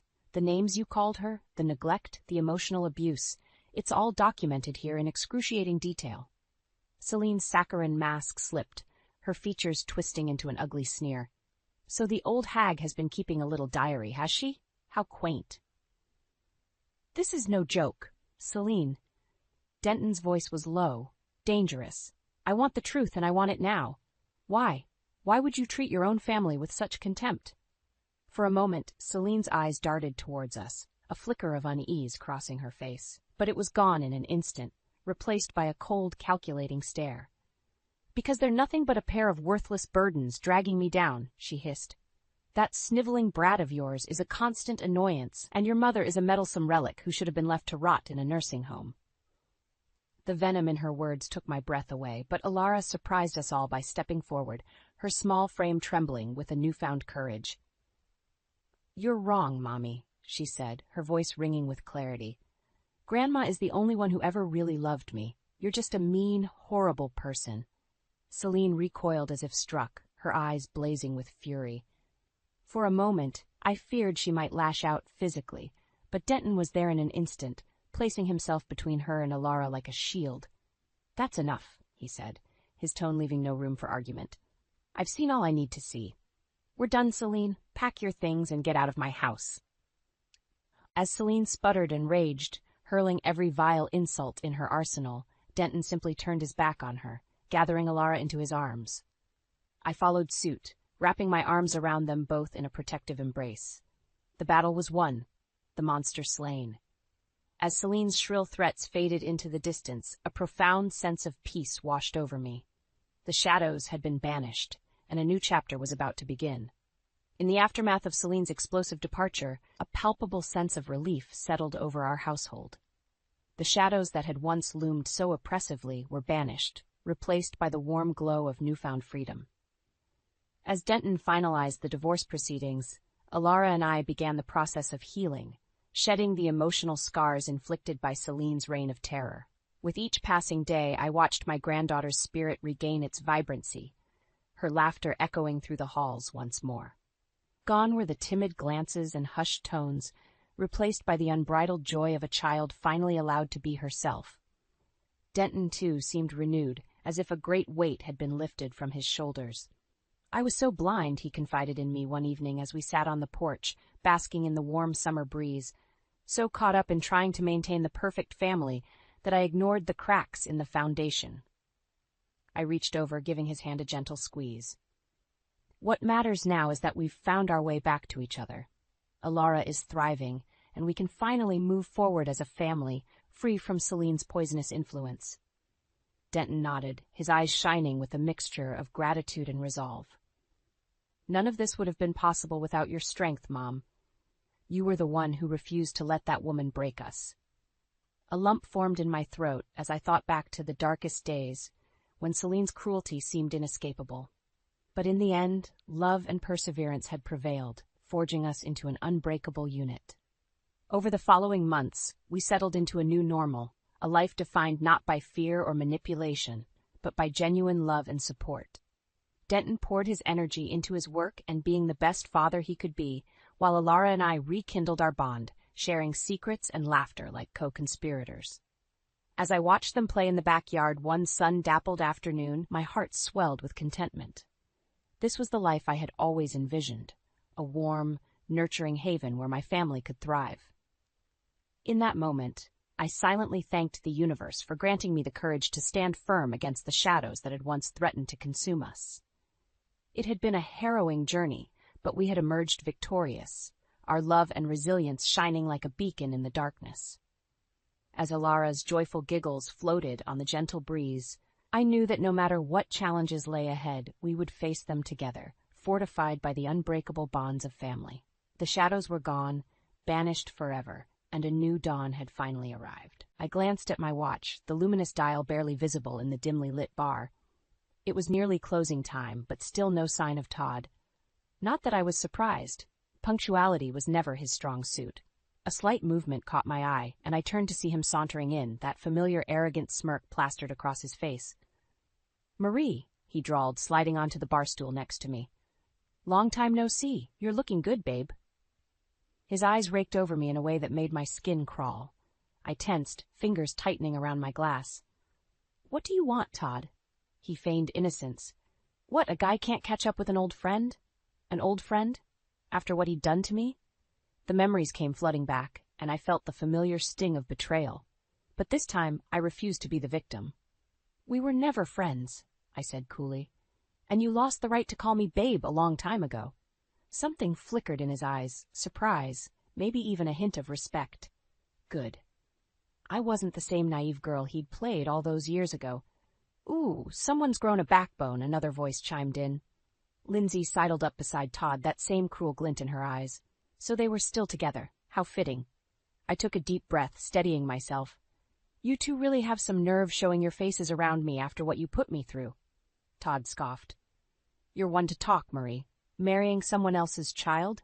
A woman who's barren? How fitting. You can't pour love into a kid that isn't yours, right?" White-hot rage surged through me, and I opened my mouth to unleash the torrent of vitriol I'd been holding back for years. But a firm hand on my shoulder stopped me. I turned to see Ryan, his warm eyes filled with concern. "Everything okay, babe?" he asked, his voice a calming anchor amidst the storm. I swallowed hard, the anger still simmering beneath the surface. But one look at my husband and I felt a sense of peace wash over me. With him by my side, their words held no power. "Everything's fine," I said, rising from my stool. "In fact, it's better than fine. We were just leaving." Lindsay scoffed. "Running away again, I see. Typical Marie." But before I could respond, a new voice cut through the tension. "Mom? Dad? What's going on?" Liam emerged from the crowd, his brow furrowed in confusion. My beautiful, brilliant son. In that moment, I felt a surge of pride and defiance. How dare they try to belittle what we had? I wrapped an arm around Liam's shoulders, holding him close. "Don't worry, sweetheart. These people were just leaving." For a long moment, Todd and Lindsay simply stared, their mouths agape. Perhaps they'd expected me to crumble, to retreat back into my shell like I had all those years ago. But not this time. This time, I had everything they could never understand, a loving family, a life filled with purpose and joy. As we turned to leave, I caught one last glimpse of their stunned expressions. And in that moment, I knew I had won. I took a sip of my wine, trying to steady my nerves as the memories washed over me. It had been years since I'd thought about those dark days with Todd, but seeing him again had ripped the scab off that still raw wound. It started out like any other romance, I suppose. We met through mutual friends during my first year out of college, and there was an instant connection. Todd was charming, confident, successful, everything I thought I wanted in a partner. But the cracks soon began to show. "You're late again, Marie," he'd snap whenever I got held up at work. "Don't you care about this relationship at all?" Or he'd berate me for ordering the wrong dish at a restaurant, sneering, "You're lucky I love you, because no one else would put up with your crap. At first I brushed it off, telling myself he was just passionate, that I was overreacting. But his mood swings grew more erratic, his temper shorter. The man I'd fallen for was slowly being replaced by this volatile, controlling stranger. "Marie, darling, you're not even trying!" His mother's shrill voice cut through my reverie. "How do you expect to be a good wife if you can't even master a simple soufflé?" I flinched, fingers tightening around the whisk as egg whites splattered across the kitchen counter. Of course, Todd's mother, Eliza, had to chime in with her 2 cents. "I'm sorry, I'll start over," I mumbled, already reaching for a new bowl. "Don't bother," she snapped. "We both know you're hopeless in the kitchen, just like you're hopeless at everything else." The words stung, but I'd learned to bite my tongue around Eliza. Arguing only made things worse.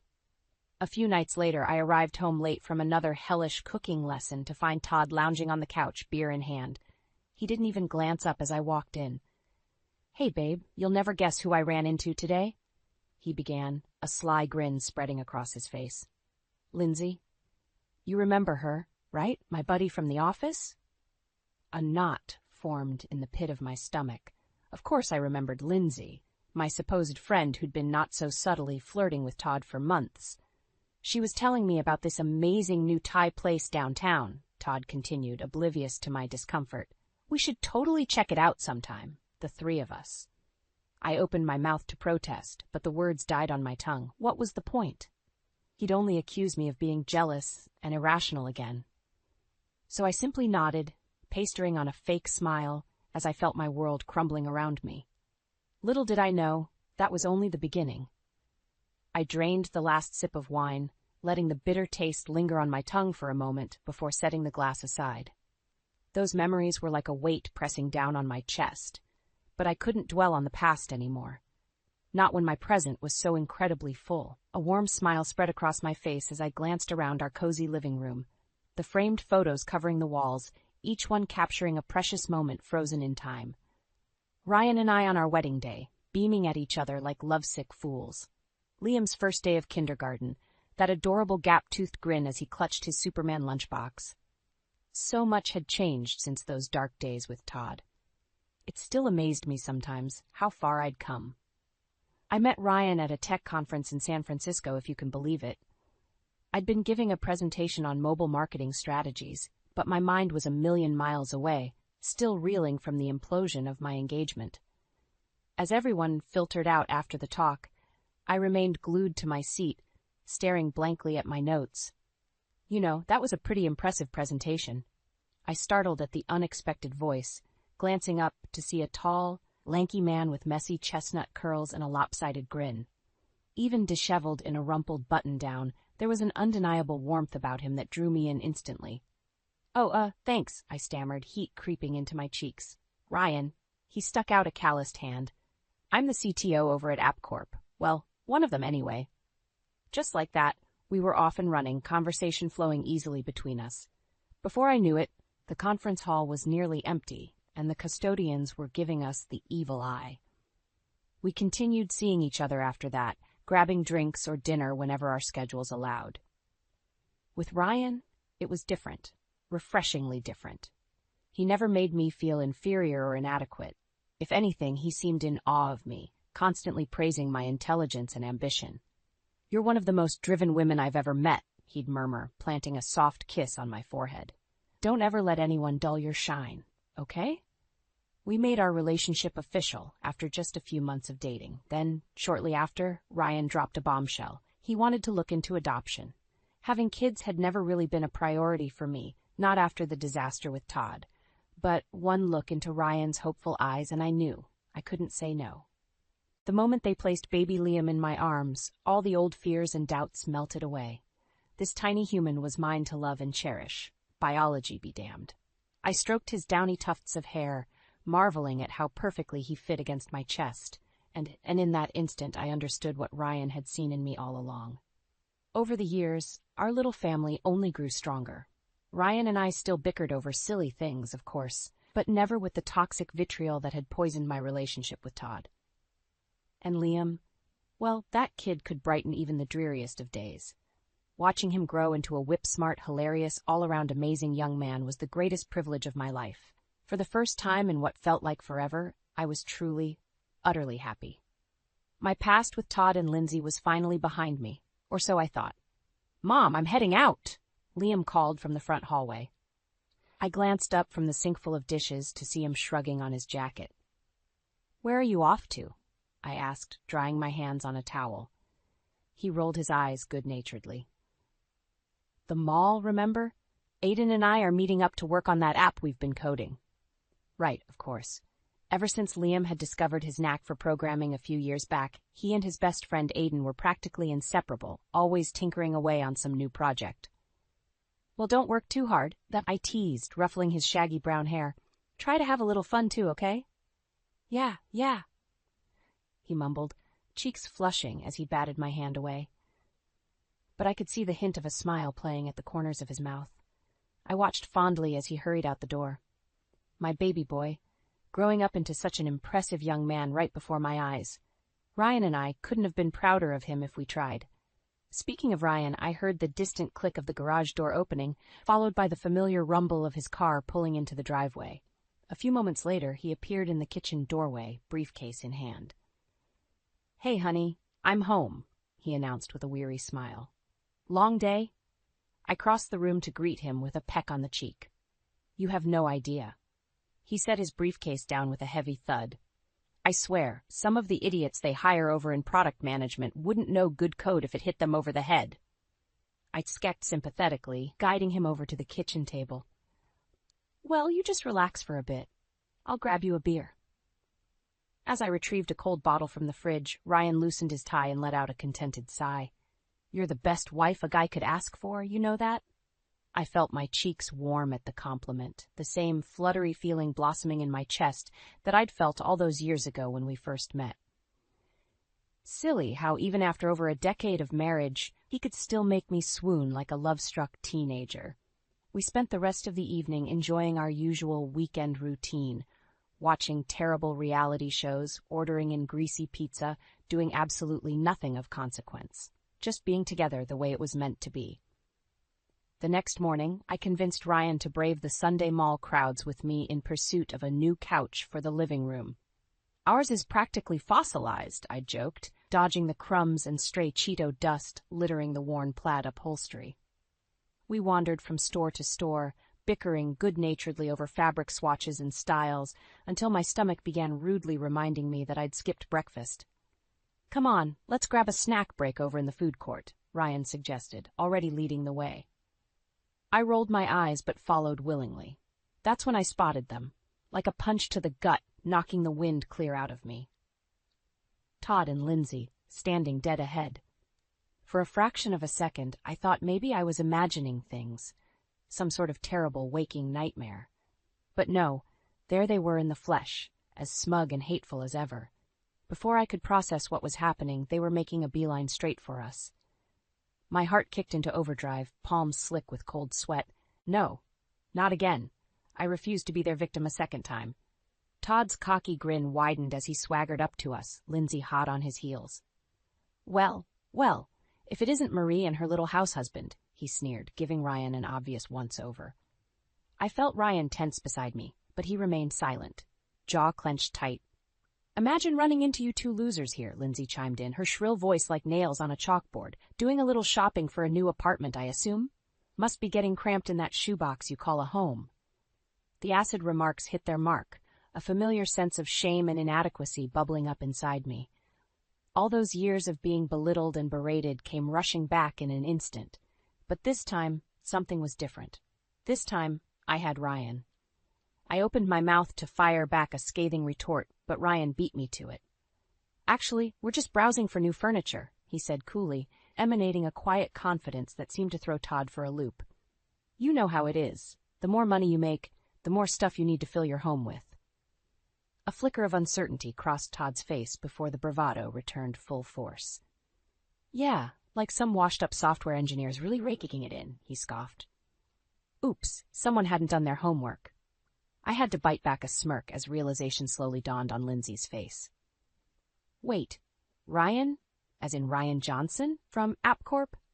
Her tone shifted, the venomous sneer morphing into something more akin to fear. "The one and only," Ryan confirmed with a cavalier smile. "But I'm sure you already knew that, right, Todd?" The silence that followed was deafening. If looks could kill, the daggers shooting from Todd's eyes would have struck me dead on the spot. I couldn't help it. A giggle of pure vindictive glee escaped my lips before I could stop it. Seeing that arrogant ass squirm, realizing he was the nobody now, was more delicious than I could have imagined. "You think this is funny?" Todd spat, rounding on me with balled fists. "Laughing it up like you're some sort of big shot now?" In that moment, my amusement evaporated, replaced by a simmering rage. How dare he try to intimidate me, to make me feel small and powerless after everything he'd done? No more.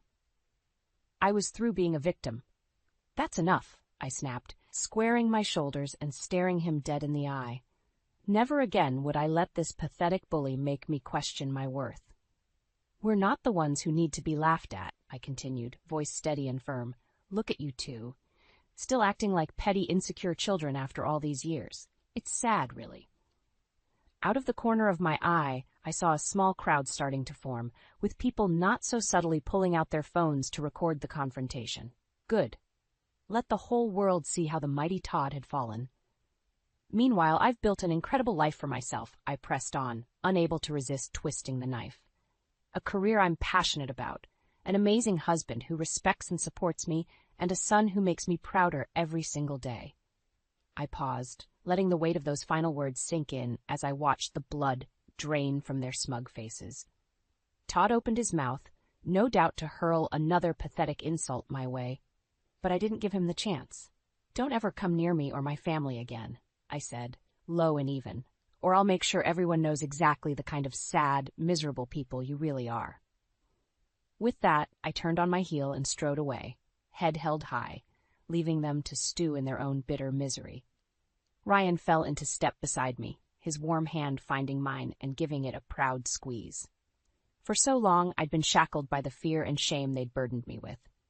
But today, I'd finally broken free of those chains once and for all. The mall confrontation turned out to be just the beginning of Todd and Lindsay's downfall. Within a week, videos of our altercation had gone viral, sparking a firestorm of backlash against them online. "Can you believe this?" Ryan shook his head in disbelief, scrolling through yet another scathing article on his tablet. People are calling for Todd's job, saying his behavior was completely unacceptable for an executive at a major marketing firm. I peered over his shoulder at the blaring headline, "Unhinged Boss Caught in Cringeworthy Public Meltdown." Below was the now infamous video, watched and shared millions of times, capturing every vicious word and pathetic tantrum for all to see. A tiny pang of guilt wormed its way in, but I quickly squashed it. This was the bed Todd had made. Now he had to lie in it. Sure enough, within days, we got word that Todd had been fired, his career lying in smoldering ruins. And Lindsay, it seemed, was determined to go down with the sinking ship, staunchly defending her partner's horrendous behavior on every social media platform. The weeks that followed were almost comical in their awfulness.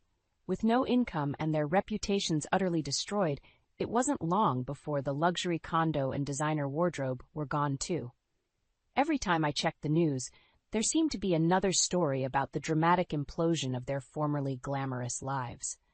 I tried to feel some sense of satisfaction at seeing my tormentors brought so low.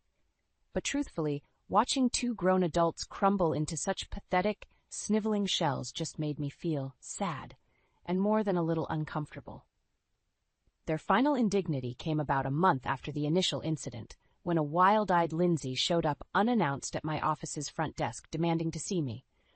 "Marie, you have to help us," she pleaded, looking utterly deranged with her ratty hair and stained sweatpants. "We've got nothing left, no money, no home. Todd's talking about doing something crazy if we can't get back on our feet soon." I stared at her in stunned silence, unsure whether to laugh or call security. This woman who had once seemed to have it all together was now nothing more than a broken, blubbering mess. "You did this," she continued, voice rising to a hysterical pitch. "You and that stupid video, you ruined our lives. And now you just stand there looking smug while we rot away on the streets?" A small part of me, the scared, insecure girl who had once cowered at their very presence, felt a fleeting twinge of pity. But the stronger woman I'd become quickly stamped it out. "I'm not helping you," I said coldly, pulling out my phone. "In fact, if you don't leave right now, I'm calling the cops."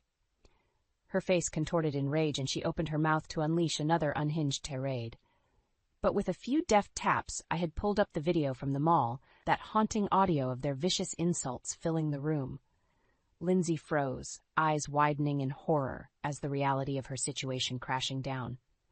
"One more word, and I blast this baby out to every media outlet," I warned, finger hovering over the share button. "So I'd start walking if I were you."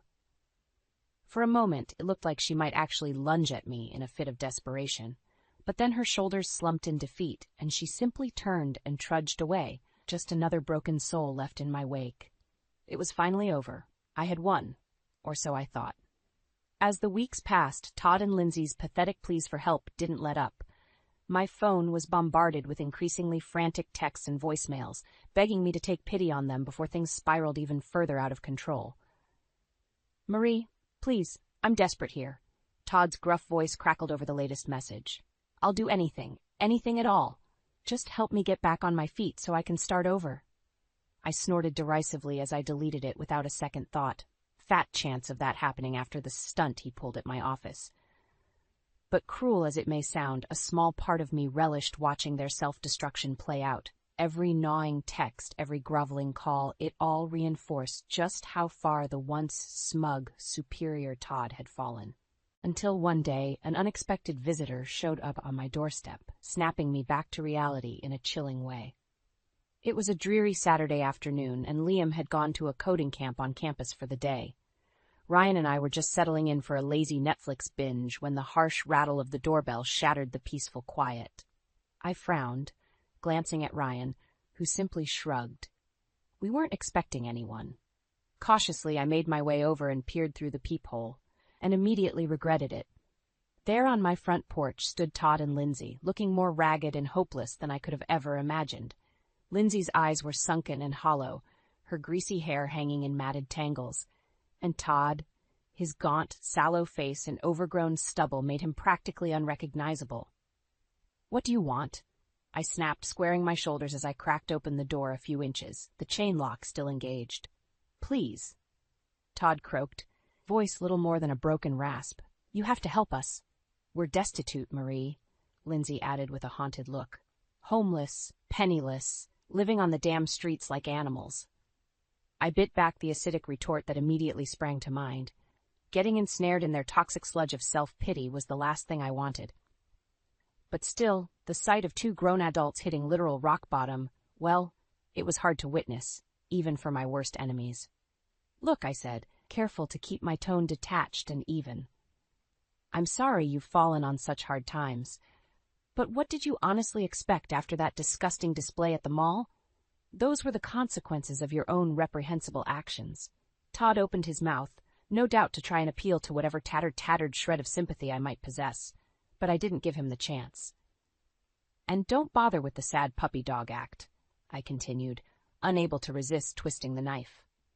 "We both know the only reason you came crawling back is because you need someone to bail you out. Again."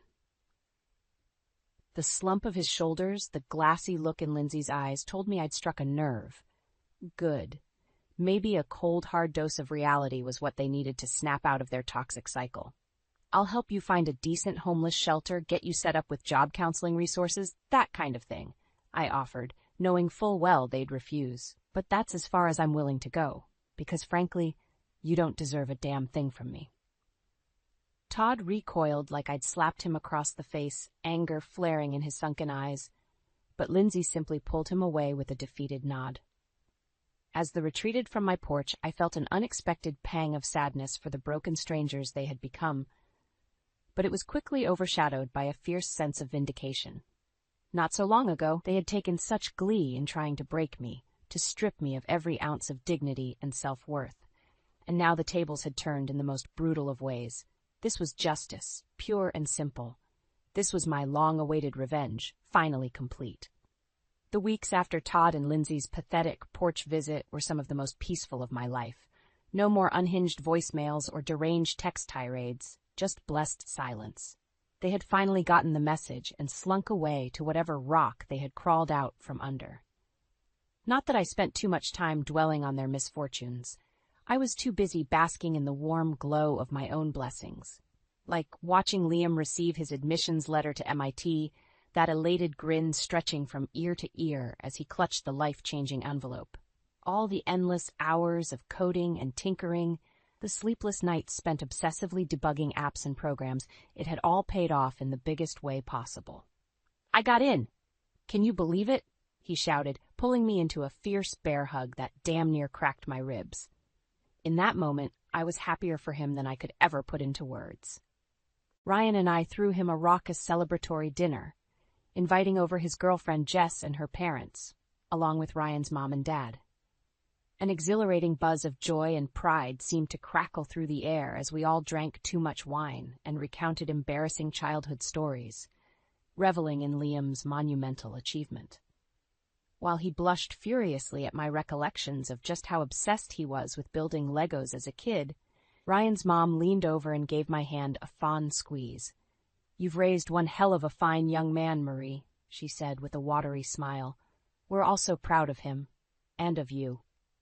As I glanced around at the faces of my loved ones, seeing the unabashed adoration and support radiating from every smile, every warm embrace, I felt something loosen in my chest, a persistent little knot of pain and resentment that had been carried over from my old life finally unfurling. This was everything Todd could never understand, I realized. This profound sense of love and belonging, of finding your tribe and being celebrated for exactly who you are. No amount of money or status could ever replicate the profound peace it brought. In the days after the dinner, Ryan and I settled into a new groove, splitting our time between planning an epic graduation party for Liam and starting to transform his old bedroom into a cozy home office for me. With him shipping off to Boston in just a few short months, we wanted to savor every remaining moment as a family. One evening, as I was elbow-deep in taping off the trim in preparation for painting, my phone buzzed with an alert. Snapping off my latex gloves, I glanced down at the screen, some long-forgotten muscle memory, bracing for another verbal assault from my tormentors. But it wasn't Lindsay's number glaring back at me, nor Todd's. It was an unknown caller I didn't recognize. "Hello?" I answered cautiously. There was a beat of silence, then a weary sigh. "Hey, Marie, it's me. Well, it's Todd." I recoiled instinctively, a decade's worth of trauma and hurt rushing back in an instant. What fresh hell was this jackass trying to drag me through now? "Before you hang up, just hear me out," he continued, voice sounding smaller and more pathetic than I could have imagined. I just wanted to apologize for everything." The words hung there, painfully sincere despite their utter inadequacy, as if a few measly "I'm sorries" could even begin to make amends for the mental anguish he'd inflicted over the years. "You don't get to do that," I shot back acidly. "Not after all the stunts you pulled, showing up on my doorstep groveling for help like a sad, broken loser." Another heavy sigh crackled over the line. "You're right. I don't deserve anything from you. I was a mean, arrogant prick who didn't appreciate how good I had it." I opened my mouth to protest, to hurl back every seething insult I'd been stockpiling for the better part of 2 decades. But some deeper instinct gave me pause. This wasn't the same sneering superior Todd I remembered. This was a ghost of that man, stripped down to his barest, most vulnerable core, and somehow that made his words ring with painful sincerity. "You've made an incredible life for yourself, Marie," he continued softly. "Despite everything I put you through, you came out stronger on the other side. You've got an amazing family, people who really love and appreciate you." His voice began to waver with what sounded like barely restrained emotion. "And me? After losing it all, I've got no one. Just a pathetic loner who fucked up something beautiful because I was too selfish and cruel to see it at the time." I swallowed hard, the simmering rage that had fueled me for so long slowly dissipating in the wake of Todd's harrowing confession. Hearing him like this, burnt down to the thinnest whisper of his former self, it stirred up an emotion I never could have anticipated. Pity. I opened my mouth to respond, but the line had already gone dead. Just like that, my last lingering tie to the past had been severed. The book closed on that painful chapter of my life once and for all. Turning back to the half-prepped room, I couldn't hold back the contented smile that tugged at my lips. With Todd's sins finally laid to rest, I felt lighter than I had in years, like a massive weight had been lifted from my shoulders. It was a strange kind of closure, but one I'd embrace wholeheartedly. A new beginning was calling, and this time I vowed to face it with nothing but peace, love, and light in my heart.